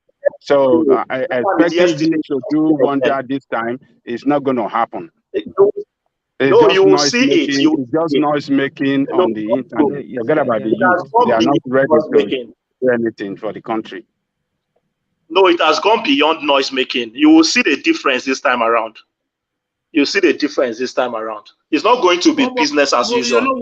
We've been hearing that for so long. You will see the difference this time around. Next time. the Nigerian youth space is not. You cannot vest your political future No, they are not on the reliable. They are not Nigerian reliable. youth. They are They are not. not really, You they are know. not reliable voters. No, Look at forget. NSAS. What have they made of it? They've not turned it into anything. When they opened up that space and then they closed it immediately. You know, so it's somewhat of a disappointment. But One man, are you guys aware that INEC said there are still more PVCs that are still with them that are yet to be collected? Right. What are you reading into that? Hold on. I mean, people, the apathy, I mean, the indifference by people towards this election. I mean, we can say people collected more than I don't know what the actual thing is. Would they actually vote on that day? Now, let me give you an example. But there's a sorry, rational mind. INEC also told us that there's a strong uptake amongst our PVC, amongst the youth in terms of PVCs. I think it's about 4.5 million youths. They had 6-point-something million people register for their PVC, and amongst that, 4.5 million. So the youth, they've been activated somewhat to what our engineer Joseph was saying. But then the question is, they can. It's one thing to register, it's another thing to have the actual PVC with you. So that's what I'm trying to say. But that is what the last news that I heard about.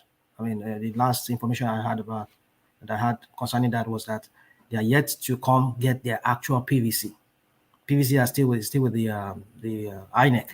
Well, so, the important thing is that they register. They can pick it up at their leisure, so long as there's. But can they vote without it? Can they vote without the PVC on the day of election? Yeah, the election is in February. That's a good 9-10 months away. But then, can they vote if they do not collect that PVC? Can they vote on the day of election without the PVC? You know that it was online mobilization that led to that uptake. So that online mobilization will also push them towards collecting that PVC. So that the registered is really so you have to be so they're in already. So the collection. I know. But the thing with the information I had a few days ago was that INEC said they had printed their PVC that are yet to be collected. So, well, like you said, maybe before February, let's just hope that they go collect it. So, my point is this: you see, the strategy that I just hope this guy does not repeat the same strategy come the one he did in 2019. You know, when we're talking about people who were saying from diaspora. I mean, I know some people from diaspora here who went to Nigeria to vote. They already scheduled their time of voting to that very week until suddenly they do their magic and they shifted the whole thing. And then some people had to come back because they could not vote. And some of the students too who had to come back home and they had to go back because they could not wait another one more week because of maybe their exam or whatever thing they do in school. So I just hope people does not repeat that same shenanigans again, just to discourage people from coming out to vote. Anybody who remember what happened in 2019 concerning the way they shifted dates that led to many people just... You're right. They did that, and that really hurt Showere's vote. I mean, even the voters' apathy, because a lot of people feel that this is because even the violence that was even said, because that was the reason that the federal government said was the reason why they shifted it, that they got intel that so people have planned to foment violence, and for that reason they don't want people to be killed on the day of voting or whatever. That they have to put security in place. They want to. So that was what led many people to be developing that cold feet, because some people just don't want to be killed on the day of election that they are at the poll. And so, you know, those propaganda. I just hope they don't repeat it again. You know, these people we are playing against, we're playing this chess against from the north, the elite group from the. I'm not saying the whole north, but my problem with the beef when I say the north sometimes is some of the middle beltons, some of the who are not non-Hausa per se, they also aid these elites in bringing about this backwardness that we see in that country, because I mean these elites they only have one vote. But if you people, the middle veterans who are also crying, who are also victim of this violence, onslaught by the Fulani herdsmen and the Boko Haram, if you people can really vote, support a southerner who has your best interest in heart, I think that will go a long way in liberating you people, perhaps, from this shackles of this elites from your side, from the north there, who are bent in just controlling you people and using you people as a puppet to always perpetuate themselves in the politics. So one man, I mean, just to go back to the question you were asking earlier, it's a good thing that Obasanjo has come into the picture, but I just hope it's with good motive. Somebody was saying in the comment section that, oh, WIKE, I mean, Obasanjo is afraid of giving back the same treatment that he gave to ATIKU. I mean, what treatment did he give to ATIKU? We know there are stupid politics they play, but what treatment is anybody? Obasanjo is in his 80s. What can anybody do to him again? I think the time of fear of anything is I just gone. don't know what the person was talking about. So I was like, I mean, this is not. Let us not impute some kind of wrong motive on why the man is doing it, because it is. I mean, look at what Obasanjo did when he was there. I mean, he could have allowed Peter Odili to succeed him after 19. I mean, when he left there in 2003, what was that he left there? Could have that was even what led to Peter Odili, the likes of Peter Odili, this guy from Cross River then, Duke, all of them, they hated Obasanjo for the fact that he did not allow them to just run that primaries, that he chose this guy from Katsina, Umar Yar'Adua, that died. So, but then Obasanjo had to go and take somebody from the north. He knew that federal character, that it has to be balanced. I finished my 8 years, now let it go back to the north. But why are these northerners not doing the same thing? Obasanjo knows he's a patriot in that sense. He's a true Nigerian patriot, even though we know he has his own shenanigans. But what I'm trying to say is that these northern elites, when they have power, they do not want to. We in the South will play naive politics. The likes of Obasanjo did the same thing. I'm not saying it's a naive, but we want to play politics in the nice way. But whenever these people from the north, they get power, they just want to scatter the whole thing. I wouldn't say we play naive politics. We play politics the way it should be played. Exactly, I know. They play politics of incumbency and brute force. So it's either we go to the incumbency, brute force politics, or we bring them into mainstream politics. There was it was Pius Ayim that was saying he was surprised that the politics was still primordial in the north when he saw what Tambuwal did. So we must continue to highlight that, this politics of tribe and ethnicity, it serves no purpose other than to hold the country back. So if you hold on to the power outside of competency, then really everybody suffers. You suffer. Maybe a bunch of you will grab a lot of money, but nothing happens outside of that. We saw with Buhari, 8 complete years wasted just because of tribe. In fact, not even wasted. The country retrogressed under this guy, all under the cusp of. So we must bring these people into the mainstream rather than go join them in this murky politics that they play. So for me, just in conclusion, for me, I think Obasanjo coming in this. I think Obasanjo and those people from the southeast and southwest, they all need to sit down and unite and form a united front against the onslaught from the north. Because I tell you, one man, I'm saying this on your platform, the power does not shift to the south. I tell you, let us forget Nigeria. And we won't forget Nigeria, because the South have no fight in them. Hold on. When I say forget Nigeria, and which is going to ignite that rebellion, no doubt.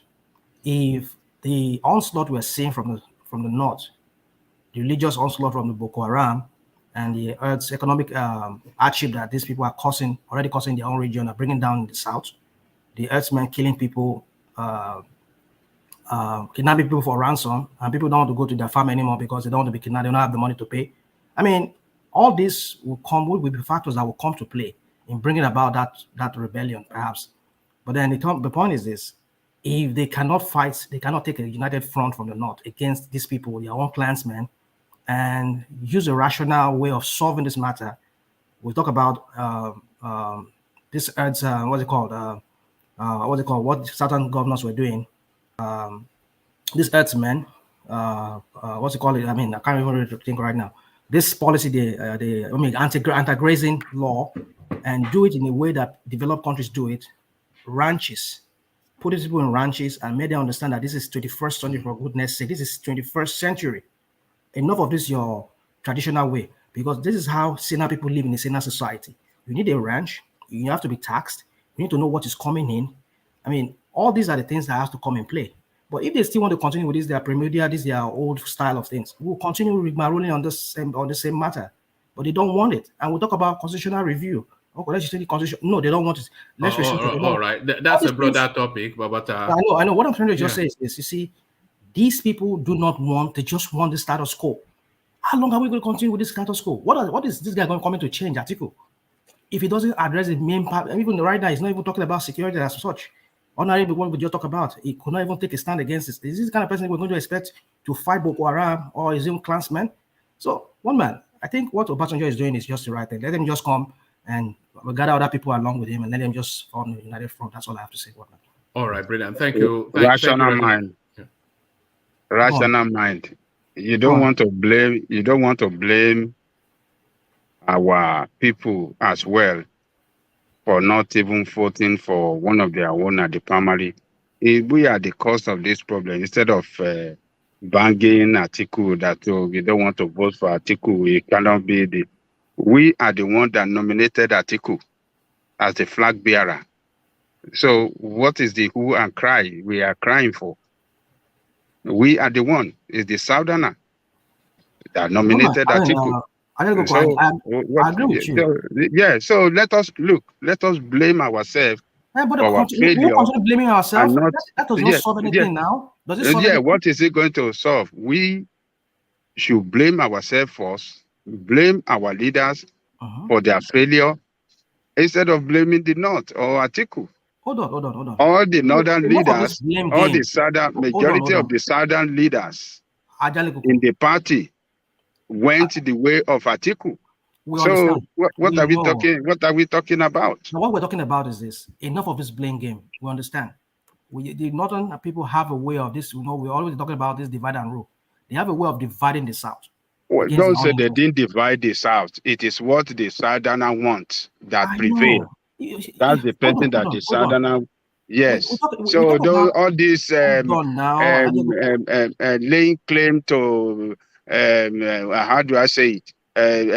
Blame game all the time. It's not. It doesn't work. Let us look inward. You're always bringing this topic up. You always bring this topic up. We know. Oh yeah, that's the truth now. We have traitors.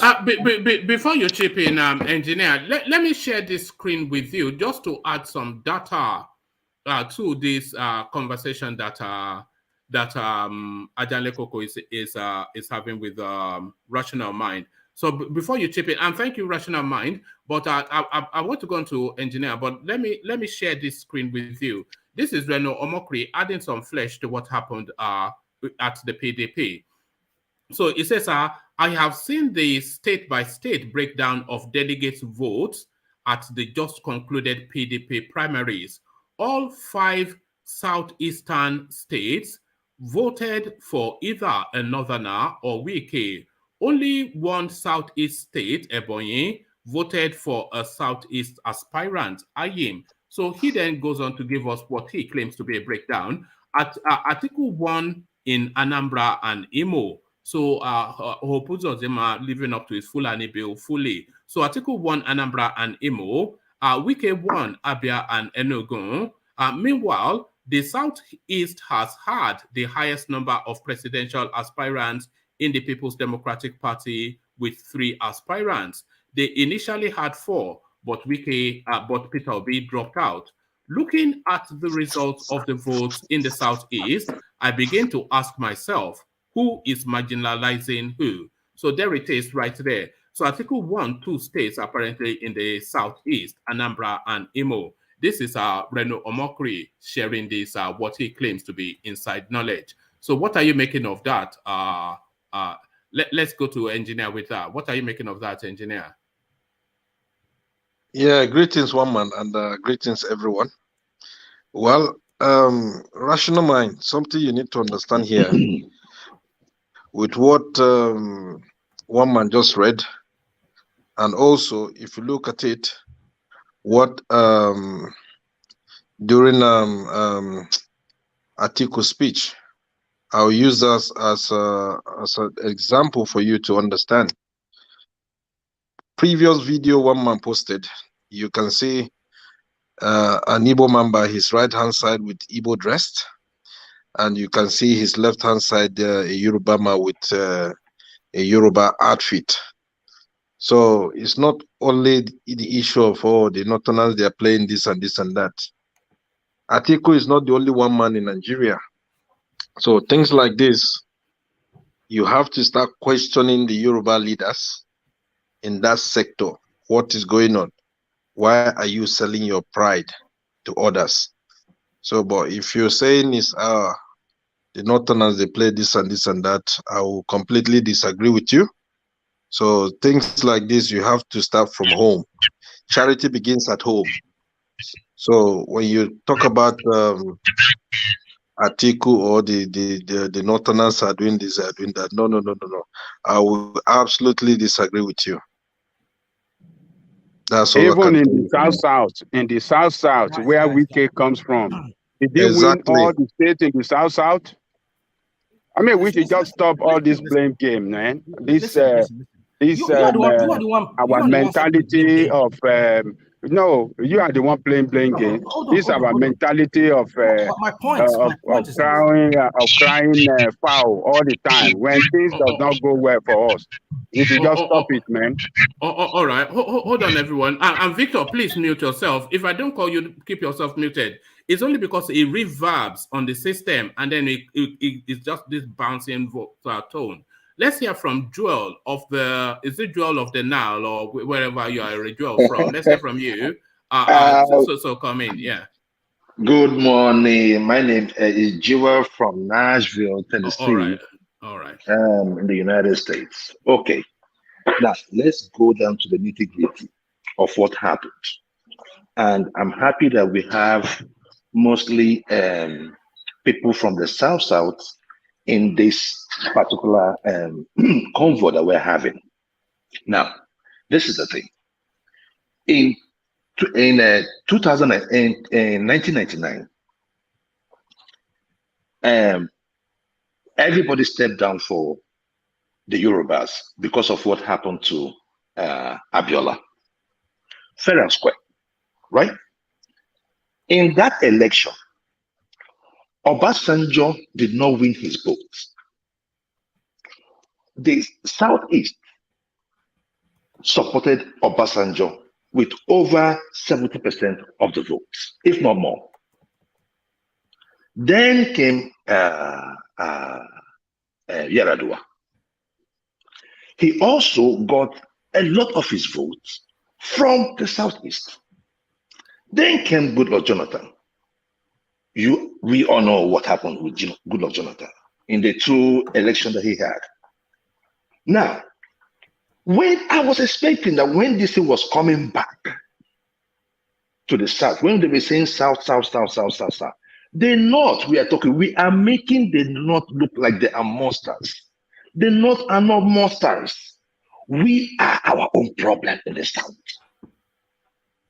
We have betrayed ourselves so much in the South. We hate ourselves so much in the South. The bickering. Look at what we are talking about, WIKE.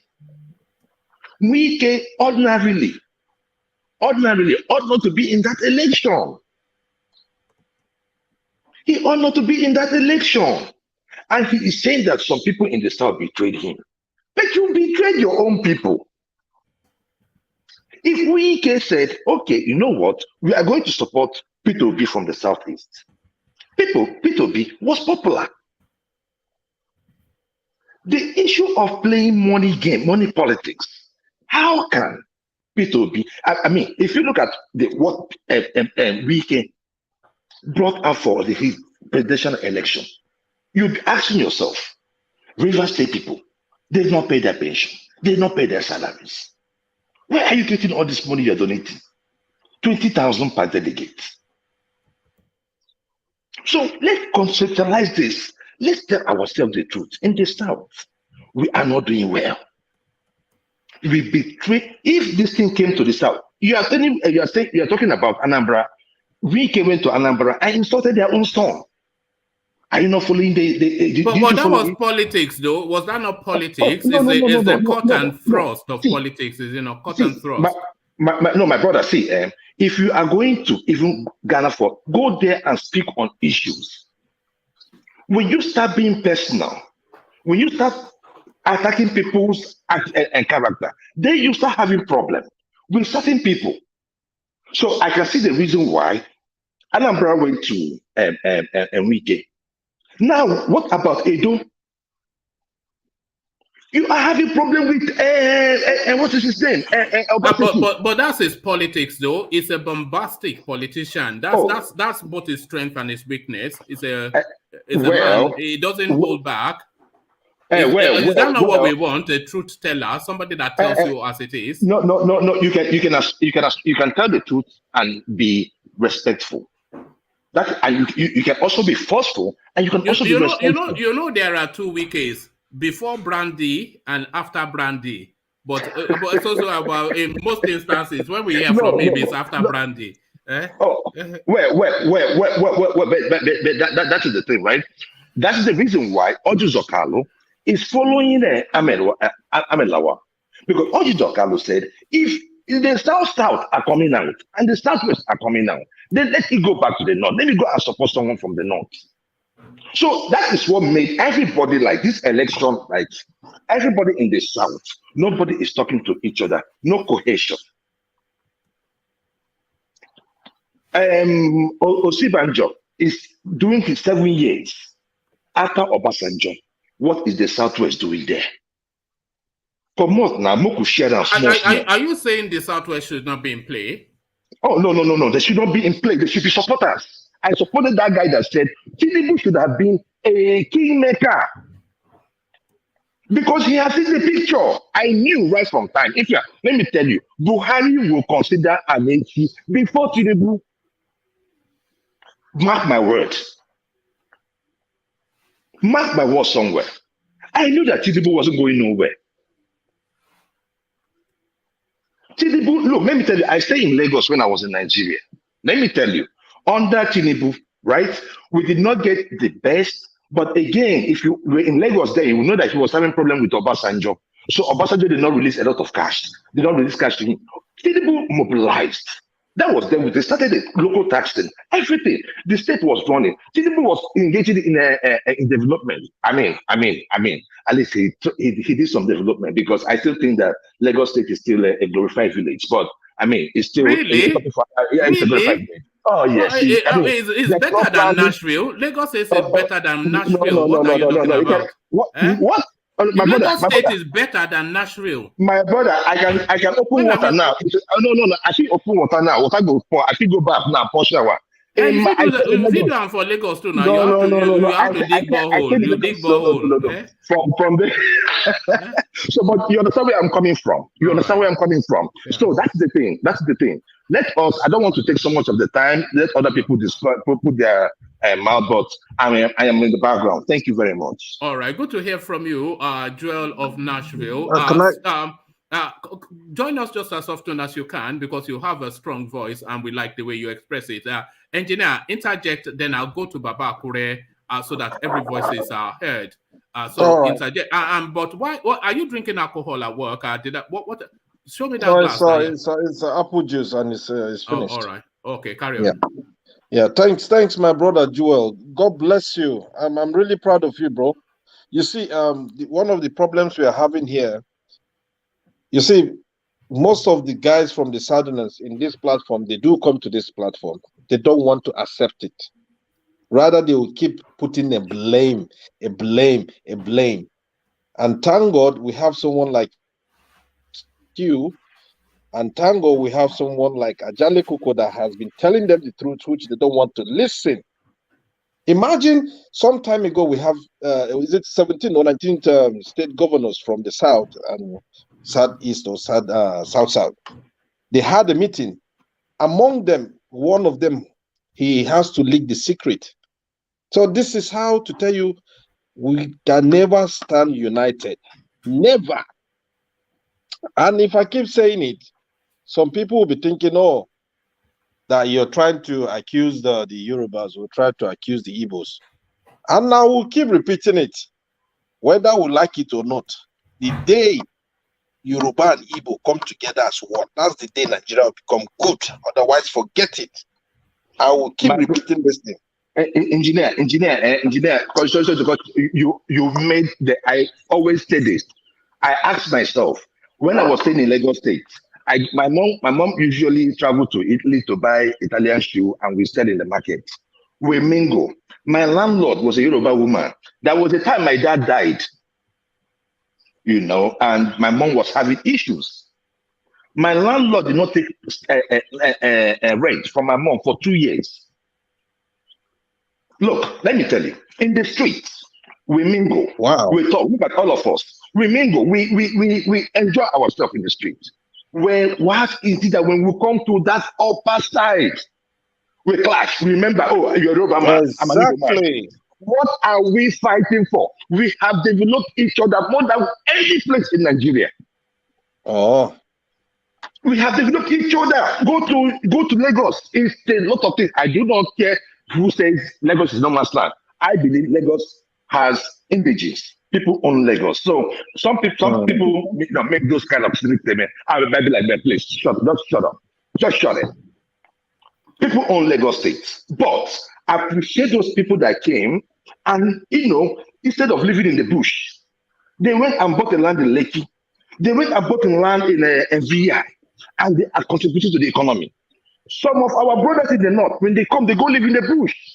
If they cannot live in the bush, they go live in clusters. But this is a life that they are used to. They are Nigerians. We have to start looking at how to break that system. And the only way we can break that system is if we have somebody that can empower these people from the north, so that they will stop this attitude. You see, this centralization system. Everything in Nigeria is centralized. You have a family in Nigeria. You want everybody to depend. Everybody call you Oga. You are a state. You want everybody to look at you. Say you go to the state level. You go to the regional level. It is always central. Big manism. Nobody wants to. Nobody wants to. Let go. We want to hold. You go to Lagos today. You have international airports. You have a national port. Why? Why can't we have port in Delta and Calabar? Because as you say, and today we say it's hunger. No. We are too concentrated. Our resources are too concentrated in one place. If you come in America, you have ports in Maryland. Go a little distance from there. You have New York. You have Virginia. You have everywhere that has water. Alabama, they have ports. In Nigeria, it must come to Lagos State. Then when it comes to Lagos State, you not take it to Kano. Why? Because we do not want to be smart. When we start being smart with Nigeria, when we start letting go, when we start paying attention to those things that really, really matter. Facebook is worth $35 billion. We can do it. My brother, I have been outside of Nigeria. I have seen our youth. My brother, let me tell you, Nigeria, the lazy youths. No. The lazy youth by Buhari. I have seen Nigerians, my brother. Let me tell you, I doff hats. See, if you are with a normal Nigerian in Nigeria and you're talking, there's a level of discussion. There's a level of IQ that is moving. Even if that guy waiting for streets, he go rock you small, he go push you, he go make you think small. Say, nah, this guy they talk to. My brother, if you come here, nada. Our mates, you know, they don't want to leave the local government. Nigeria will be safe. If you thought people could go China, we say, China. If they happen for China, we don't go. And when we go there and we make an impact. Nigeria in the United States today, as I'm talking to you, are the most educated immigrants in the United States. We can do things. We can run things in Nigeria. Yoruba, Igbo, the day you come together, Nigeria will be better. Simple. Because only two of you can save the North. The North are in trouble. Sometimes you say the North. The man in the street. I was born in Kano State. So when people are telling me the North, I was born in Kano State. If the difference between me and an Amajiri was my parents. Was my parents. Let us be real. We, Yoruba and Igbo, will come together to save the North. Forget the South. You know, This man, hold on, Joel. You know, I've often said that, and people throw stones at me when I say that. You've put it in a different way, but what I've always said is that in order for us to rescue ourselves, we have to civilize the Northerners. So I say that, but people throw stones at me, but you are saying it in a different way now, and they're all agreeing with you. Just like I told the woman, I have my stone ready. You cannot educate them. Let them educate themselves. It's their leadership. It's their leadership. Their leadership this is what we can do. This is what we can do for the North, right?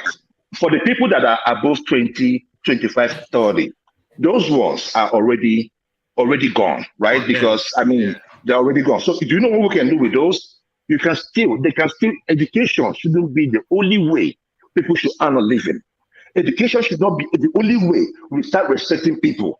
Some people are not educated, but they have wisdom. Let us work with those that have wisdom. They can still earn a living. Right? If you have a proper agricultural why don't we just, that demographic that you described, why don't we just shoot them?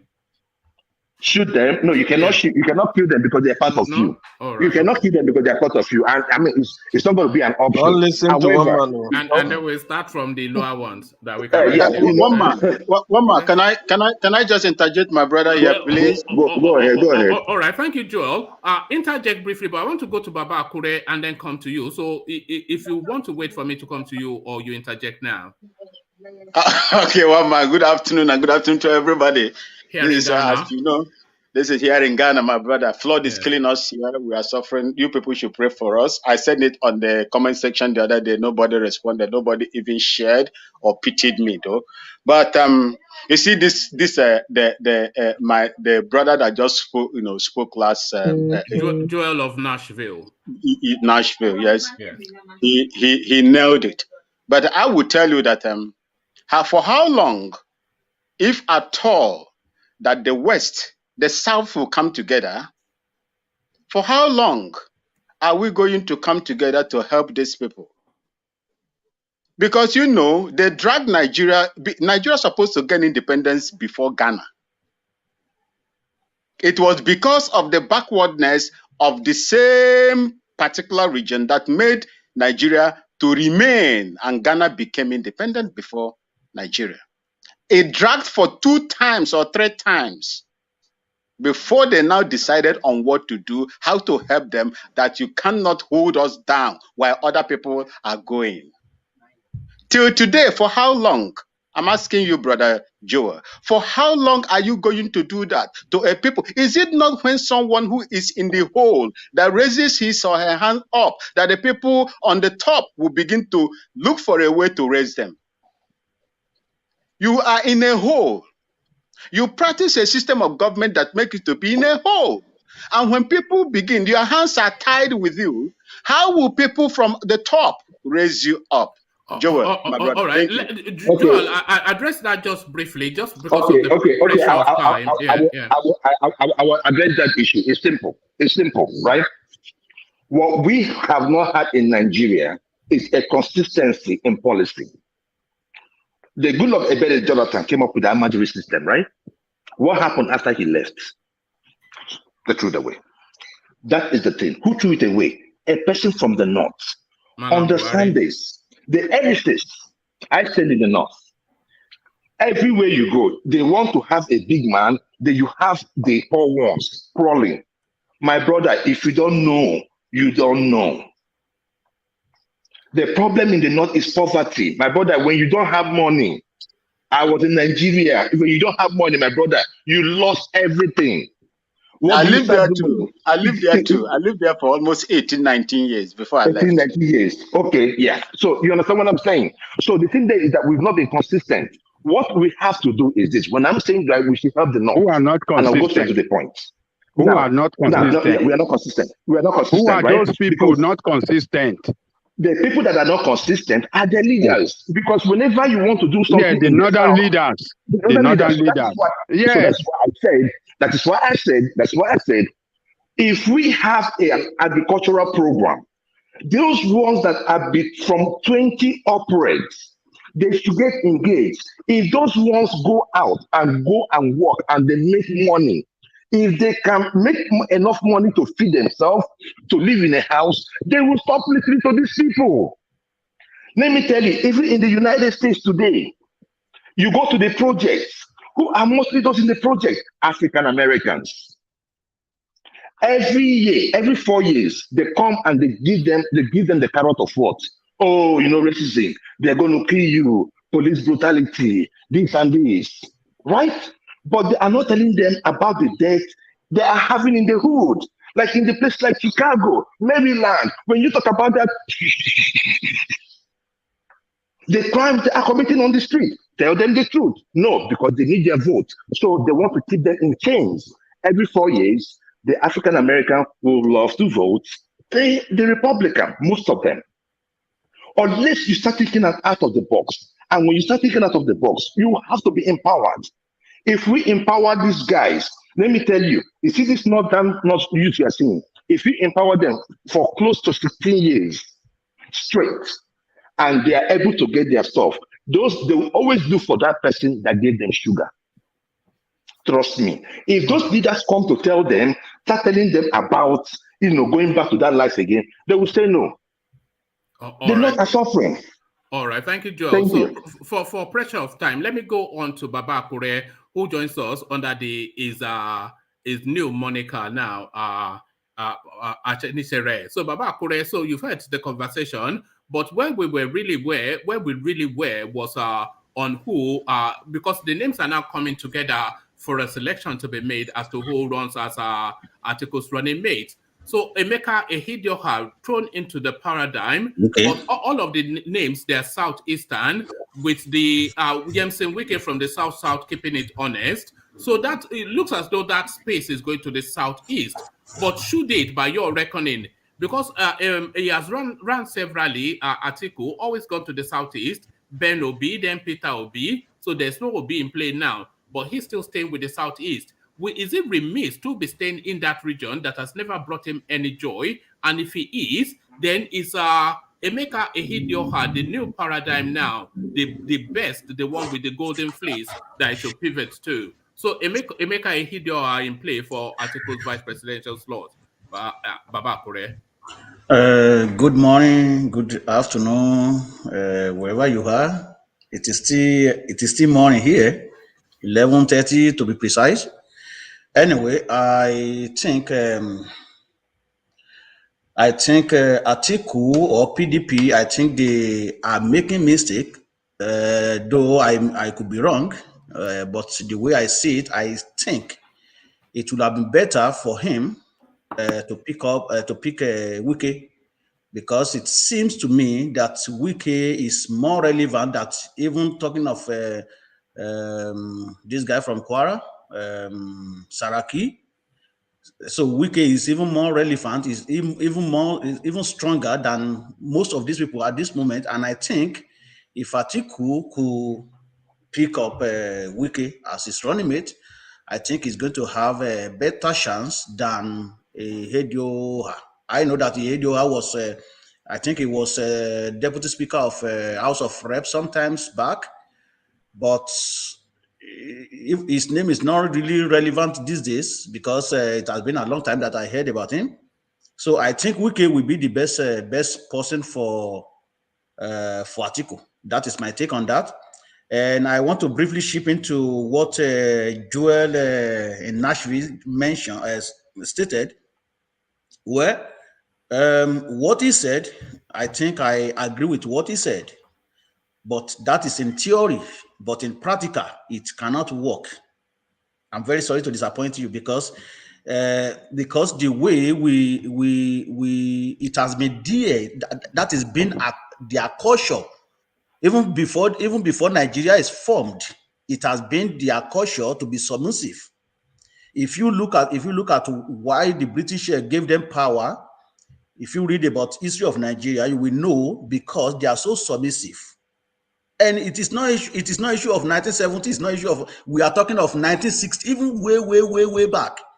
So it has been the culture, and for you to change somebody's culture it will take, in fact, I cannot even, like, it will take the kingdom come before you can It only takes education, Baba Kure. It takes education. You think so? You think so? Okay, you think education?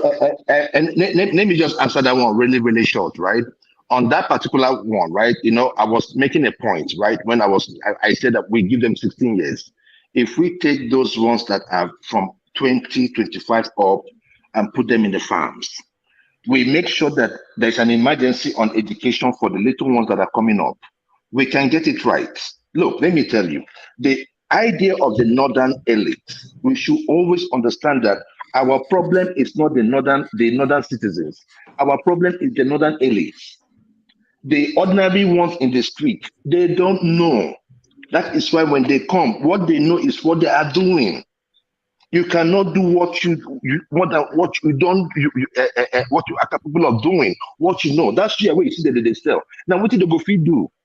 What you want to do? If you want to make a salesman, what can he do? So if he did not go to school right from when he was taught, his future is already gone. So that's why I said, if we can, education, if we make it like education is the only way, then we are getting them wrong. We cannot catch them. But if we make it that with or without education, you'll be able to have an accommodation in Nigeria. You'll be able to feed in Nigeria. In the United States, it happens. In other countries, it happens. The ones that are even, the ones the 4-year degrees these days are not even paying the better money. An LPN these days goes to work, earns about work 5 days a week, earns about 140,000 a year. These are NPN, 11 months course. I think you can put them in technical school as well. Do you understand me? You can even put them in technical school. It doesn't mean that they cannot lose nuts. So we salvage the ones that we can salvage. The ones that we cannot, we push them into the farms. Let them pick cottons. If you revive the Kaduna and textile, then you see this thing. It becomes a process. Then if you want to do criminality, then you know that you want to do criminality. But I promise you, most of those guys that you see that go to beg those alahajis money, it's not that they want to, but it's because they are hungry. If they have money, if they could feed themselves, if they could house themselves, then the control over them will reduce drastically by 70%. Then we cannot have a society. Joel, have you forgotten? Sorry, have you forgotten? Sorry, Vin. Let's get back to Babakure because I want to also capture Machiavelli, and I'm going to be shutting down in about 10-15 minutes time. So I want to make sure I capture all the voices. So sorry, Vin, but let's get back to Babakure. Okay, like I was saying, I think the analogy of Joel is very nice and it is concrete. If you can do that, hopefully we can change the northern mindset. However, you also point out that southern part of Nigeria, they are not united. I also see that because if WIKE, when it was vying for that presidential seat, and like you show here, I don't see how come ATIKU got 2 states and WIKE can still get that 237. So you can imagine if WIKE got those 2 states, it will have been another narrative right now. Then we also come to issue of nuts, right? Look at what Tambowai did. And that is why we are saying there is no way every single time we are going to be divided when we are voting. Because right now, if somebody comes from the southern part of Nigeria now, everybody we want to vote for him because this election is going to be north and south. That is if eventually somebody emerge from southern part of Nigeria. So I think if we are not divided, Anambra and other two states from the eastern part of Nigeria should have did just like the way Tambowai did and voted for WIKE. WIKE could have been the PDP aspirant right now. So there is no way we still see that we are divided. And look at what is going on in APC right now, Seth. Look at how many Yoruba came out and fighting for tickets, and nobody want to step down for one another. But we are watching. Let's see what is going to happen. We have about 4 days to go. We will see what is going to happen. Maybe somebody will step down, or they will not step down, and they will fight it until the finish. All right, thank you, Babakure. So, Babakure, let's take Machiavelli just because it is a new voice to the space and just to register his voice on the platform. So, Machiavelli, good to have you on board. You've been listening to the conversation, so just give us your thoughts on the conversations you've been listening to so far. Machiavelli. Yeah, good afternoon. Can you hear me all? Perfectly. Yeah, all right. So unlike most of you guys, I'm actually in Nigeria. So I have been following the conversation for a while. But I'm more particular about the Buhari's choice, this concession or imposition, whatever you guys have called it. Actually, I'm not surprised that Osinbajo and Lawan was shortlisted in the first place, because I don't think that Osinbajo would have thrown his hat in the ring if he didn't have some assurances. He doesn't have the clout. He doesn't have the financial war chest. So I think that from the onset, before he even threw his hat in the ring, I think he has some assurances. I think he has some conversation with the powers that be, and which was why eventually he threw his hat in the ring. And then now, I also want to take up Ajale Koko, who was trying to say that the position by Buhari is undemocratic. Yes, on the surface it is. But we have to take into context the kind of people we're dealing with and the country itself. Now, how does it work in that space? How does it work? How do the people work there? Now, here's Buhari, who is on his last legs, right? He has about a year to vacate office. And if you have been following the government for about 7 years, you know that there's been a whole lot of, mess that has been in place. Okay, so now, why would he want to leave power and just give it to a random person? Why wouldn't he want to, select somebody who he knows that to a large extent can cover his tracks? You understand?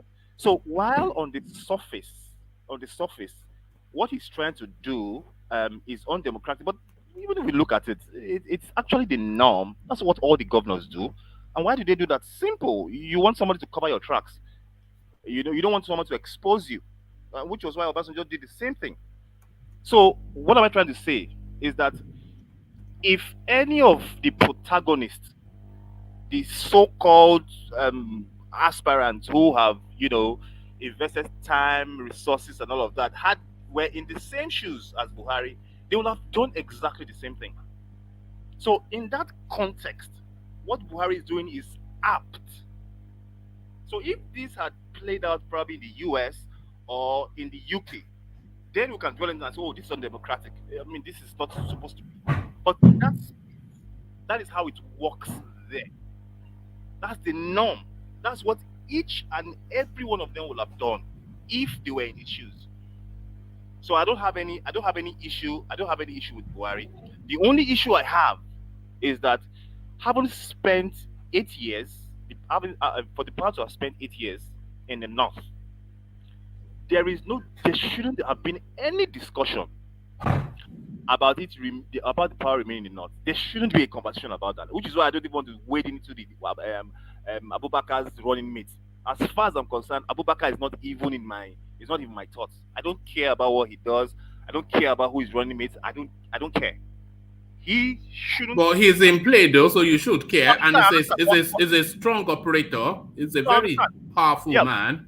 Yeah, for analysis, yes, but it doesn't serve my own interest. For analysis, yes. So it's okay if people want to discuss about it because it's in play. Yeah, but as far as I'm concerned, it's not in my own interest. So that's why I said I don't care about it. I only care about what is my interest. So my interest is about who Buhari is choosing. That's where my interest lies. You understand? And it has to be a Southerner. It has to be a Southerner. So, and I think that the fact that, Osinbajo, because Osinbajo is a very intelligent guy, he must have, done a very good analysis about the system. He knows that there's no way he can outspend Tinubu. There's no way he has enough clout as Tinubu, and he already knows the kind of narrative that'll be out there if he throws his hat in the ring, knowing the relationship he has with Tinubu. So for him to have gone to that contest, he had some assurances. I'm very, very sure he has some assurances. Some people must have given him some assurance that, look, at the end of the day, this is what we're going to do. So I'm sure at this point in time, it won't come as a surprise if eventually he becomes Osinbajo. But for me, it cannot. It can't be Lawan. It can't be Lawan. All right. All right. Never say never. But thank you, Machiavelli. Good to hear from you. And join us just as often as you can, because we need somebody on the ground in Nigeria to give us a feel of the tempo of what is actually obtaining within the country. So you with somebody of your level of articulation is exactly what we need in Nigeria. So I'll just ask, because we do it twice a day, 1:20 UK time PM and 9:35 UK time PM. So anytime you have a chance, please join us. Let's sample Comrade Chidi, just to make sure that everybody has had a say. So Comrade Chidi, are you there? Comrade Chidi, look at this guy. He's eating yellow gari again. Comrade Chidi, look what is going on. Mute, maybe. Unmute yourself, Tell him to Comrade unmute. Chidi. Tell him to unmute. Maybe he might be there. Look at this guy. Comrade Chidi, have you been captured? This is it. Have you been captured by Ndugurudu? Okay, I think. All right, then let's take Vin then, who has not fully had a say, and then we round off. So Vin, your thoughts on the conversation, but make it as succinct as you can. Yes, Vin. Yes, bro. Thank you so much, one man. And no, sorry, Vin. I think we have Comrade Chidi now. Comrade Chidi, okay. Do we have you? Do we have you, Chidi? Unmute yourself. I just saw you unmute yourself now. You have to unmute yourself to be able to speak, Chidi. Look at that. All right. Sorry, back to you, Vin. Sorry about that. Back to you, Vin. Okay. You see, I don't have much to say, and in this particular one, but I have to speak directly on the southern part of Nigeria. I think Chidi is back. All right. So Chidi, unmute yourself. You just did now. So then speak. Speak now, so I can hear. Unmute your. Speak now. Don't touch it. No, unmute. Unmute. So you are muted. Okay, don't touch it again. No, unmute again. Don't touch it. Don't touch it again. No, unmute yourself. Do what you just did now. Unmute. So press whatever you can see and a cross across your speaker. So unmute. All right, don't touch it again. Now speak. So let's. Oh, you've done it again. Can you unmute for Daddy? Can you hear me? Tell him not. Yes, we can now. So let's hear your thoughts on the conversation. We can now. Carry on. Oh, and there it goes. He's gone. So there it is. So, gentlemen, I must round it off here. We usually do 2 hours in the afternoons, but we are 2.5 hours in now. So we like to keep it up because I have other things to do. So we will reconvene for 9:35 p.m. UK time. So I have to thank everybody that has joined us, especially the new voices, Machiavelli, and especially Joel of Nashville. So these are the sort of voices, because this is the sort of space that we want to create for voices like yours. So not some guy man from Wafi Central. No, those ones can go to wherever. So we want people of this quality in this space. So good of you to come on board. Join us just as often as you can. And 9:35 UK time, we'll reconvene. I think Chidi joins us again. Let's just see if I think it's coming in from Nigeria. So that's why I'm so keen. So Chidi, speak now if you can. Can you hear me? Yes, I can. Can you hear me? Yeah, I can. Oh, okay. So speak freely. I'm sorry about that. This is this is internet problem. But yeah, I have before now I've tried to follow your program, but unfortunately it looks like I was made an onlooker. So every attempt I have made in the past to join this has been an effort in futility. But I like the conversation. They are quite healthy. So I'd like to make a little contribution, and I'm going to start by saying that, make it sorry, silence. Chidi, make it a short contribution because I was about to round off, but well, carry on. So, too much analysis sometimes may lead to paralysis. So I think we have overflowed all the conjectures as a result around trying to galvanize, harmonize, get a template that will work for Nigeria. As it appears currently, it looks like the project Nigeria is not working. And the shame to some of us, the Southerners, who have been aiding and abetting these people. I think it's time for us to draw a sharp dichotomy between leisure and pleasure. Everything we have done, the Southerners, doing all sorts of permutation, especially for those who are in the frontliners, are just geared for their own selfish aggrandizement. However, it's rather unfortunate that the downtrodden, the masses, are the ones suffering it. There's no way you can look at it if you want to look at it from a very unbiased perspective. The equation is not balanced. And no matter what you do, I don't see anything changing in the nearest future. So the only thing I'm going to say, I'm not coming to give lecture. Just sometimes when I come across this conversation, they are good, they are healthy, it's okay. But I am seeing a situation whereby we have made ourselves talkative, no action, no template to stand vehemently, and of course, stand on what. Sorry, Chidi, what is your politics? What is your politics? Where would you like the country and the conversations to point? What is your politics? So the thing is, I think we still, everything is still resolved around the old permutation of, so I don't think all hands are coming together to make the project Nigeria work. Are you restructuring? Are you secession, or are you Peter Obi or Osinbajo? Yeah.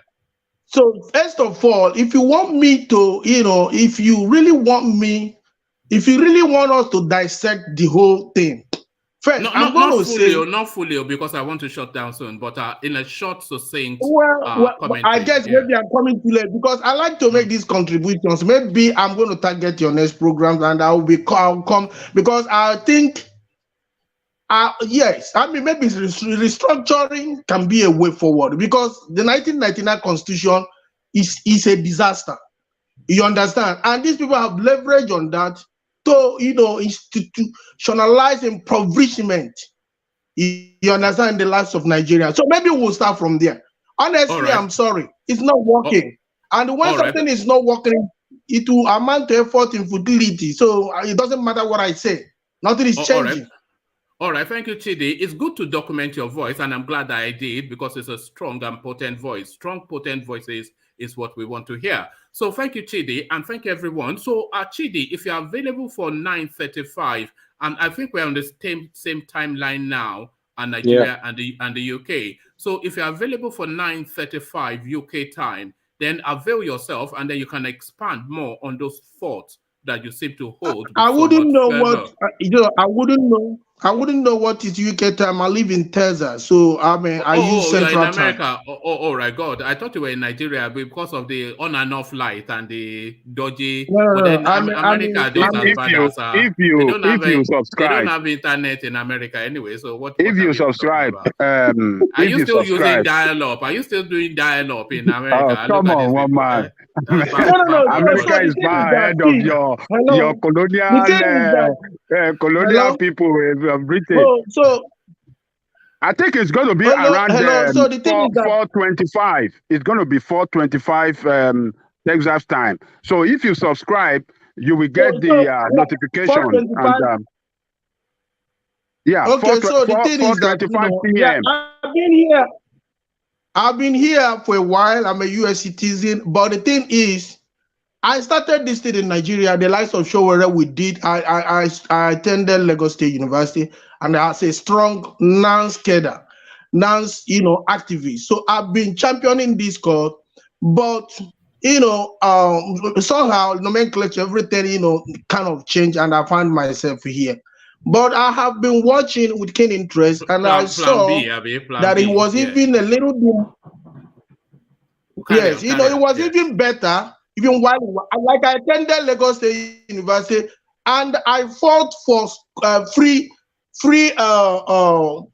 education because I didn't pay any school fee all through my. You understand? But nobody gave it to me. I fought for it. I jeopardized my life. My certificate was at stake. I was brutalized. I was taken to different. I'm a permanent visitor to police cells. But I led the struggle, I fought for it, and I got it. So that is the way we should channel this cause. Enough of coming here to talk blah, blah, and there's no template, no action in place.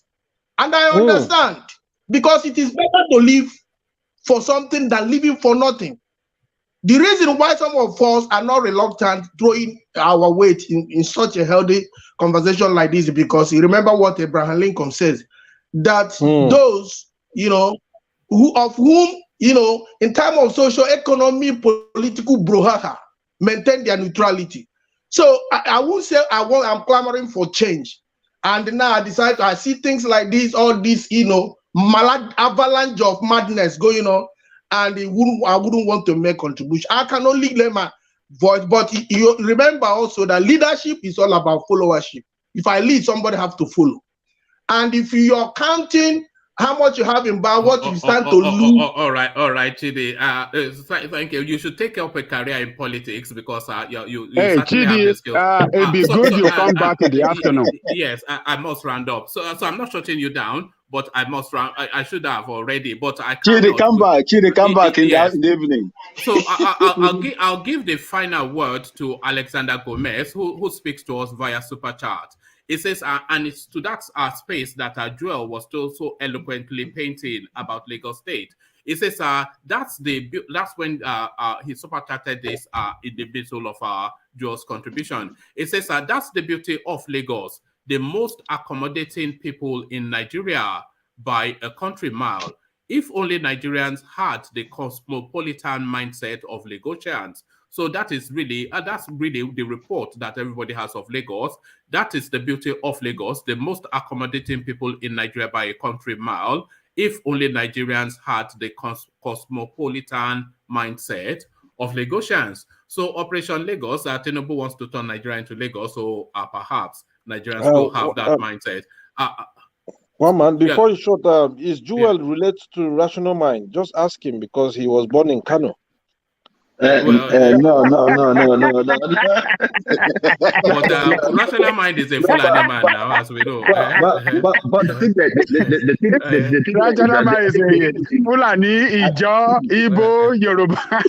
And Abakaliki a little bit, and this, that, and the other, It's even part Arabo, and it's a black Jew, So it's a black Jew. So gentlemen, I must go. So please join us in the evening, because this, you see how it's such an entertaining session, and it's in the lap of the gods. So whoever turns up makes the session. And I think the highlight today has been Machiavelli, certainly Joel, and Chidi. The rest of the complement, there are names that we're already delighting in, but now we delight in new names. So new names, bigger conversations, and the expansion of the space all carries on. 9:35 UK time. Like, share, subscribe. I'll leave it here. Carry conversation on within the comment section, but here I say peace. Thank you. So, Goodbye. Chidi.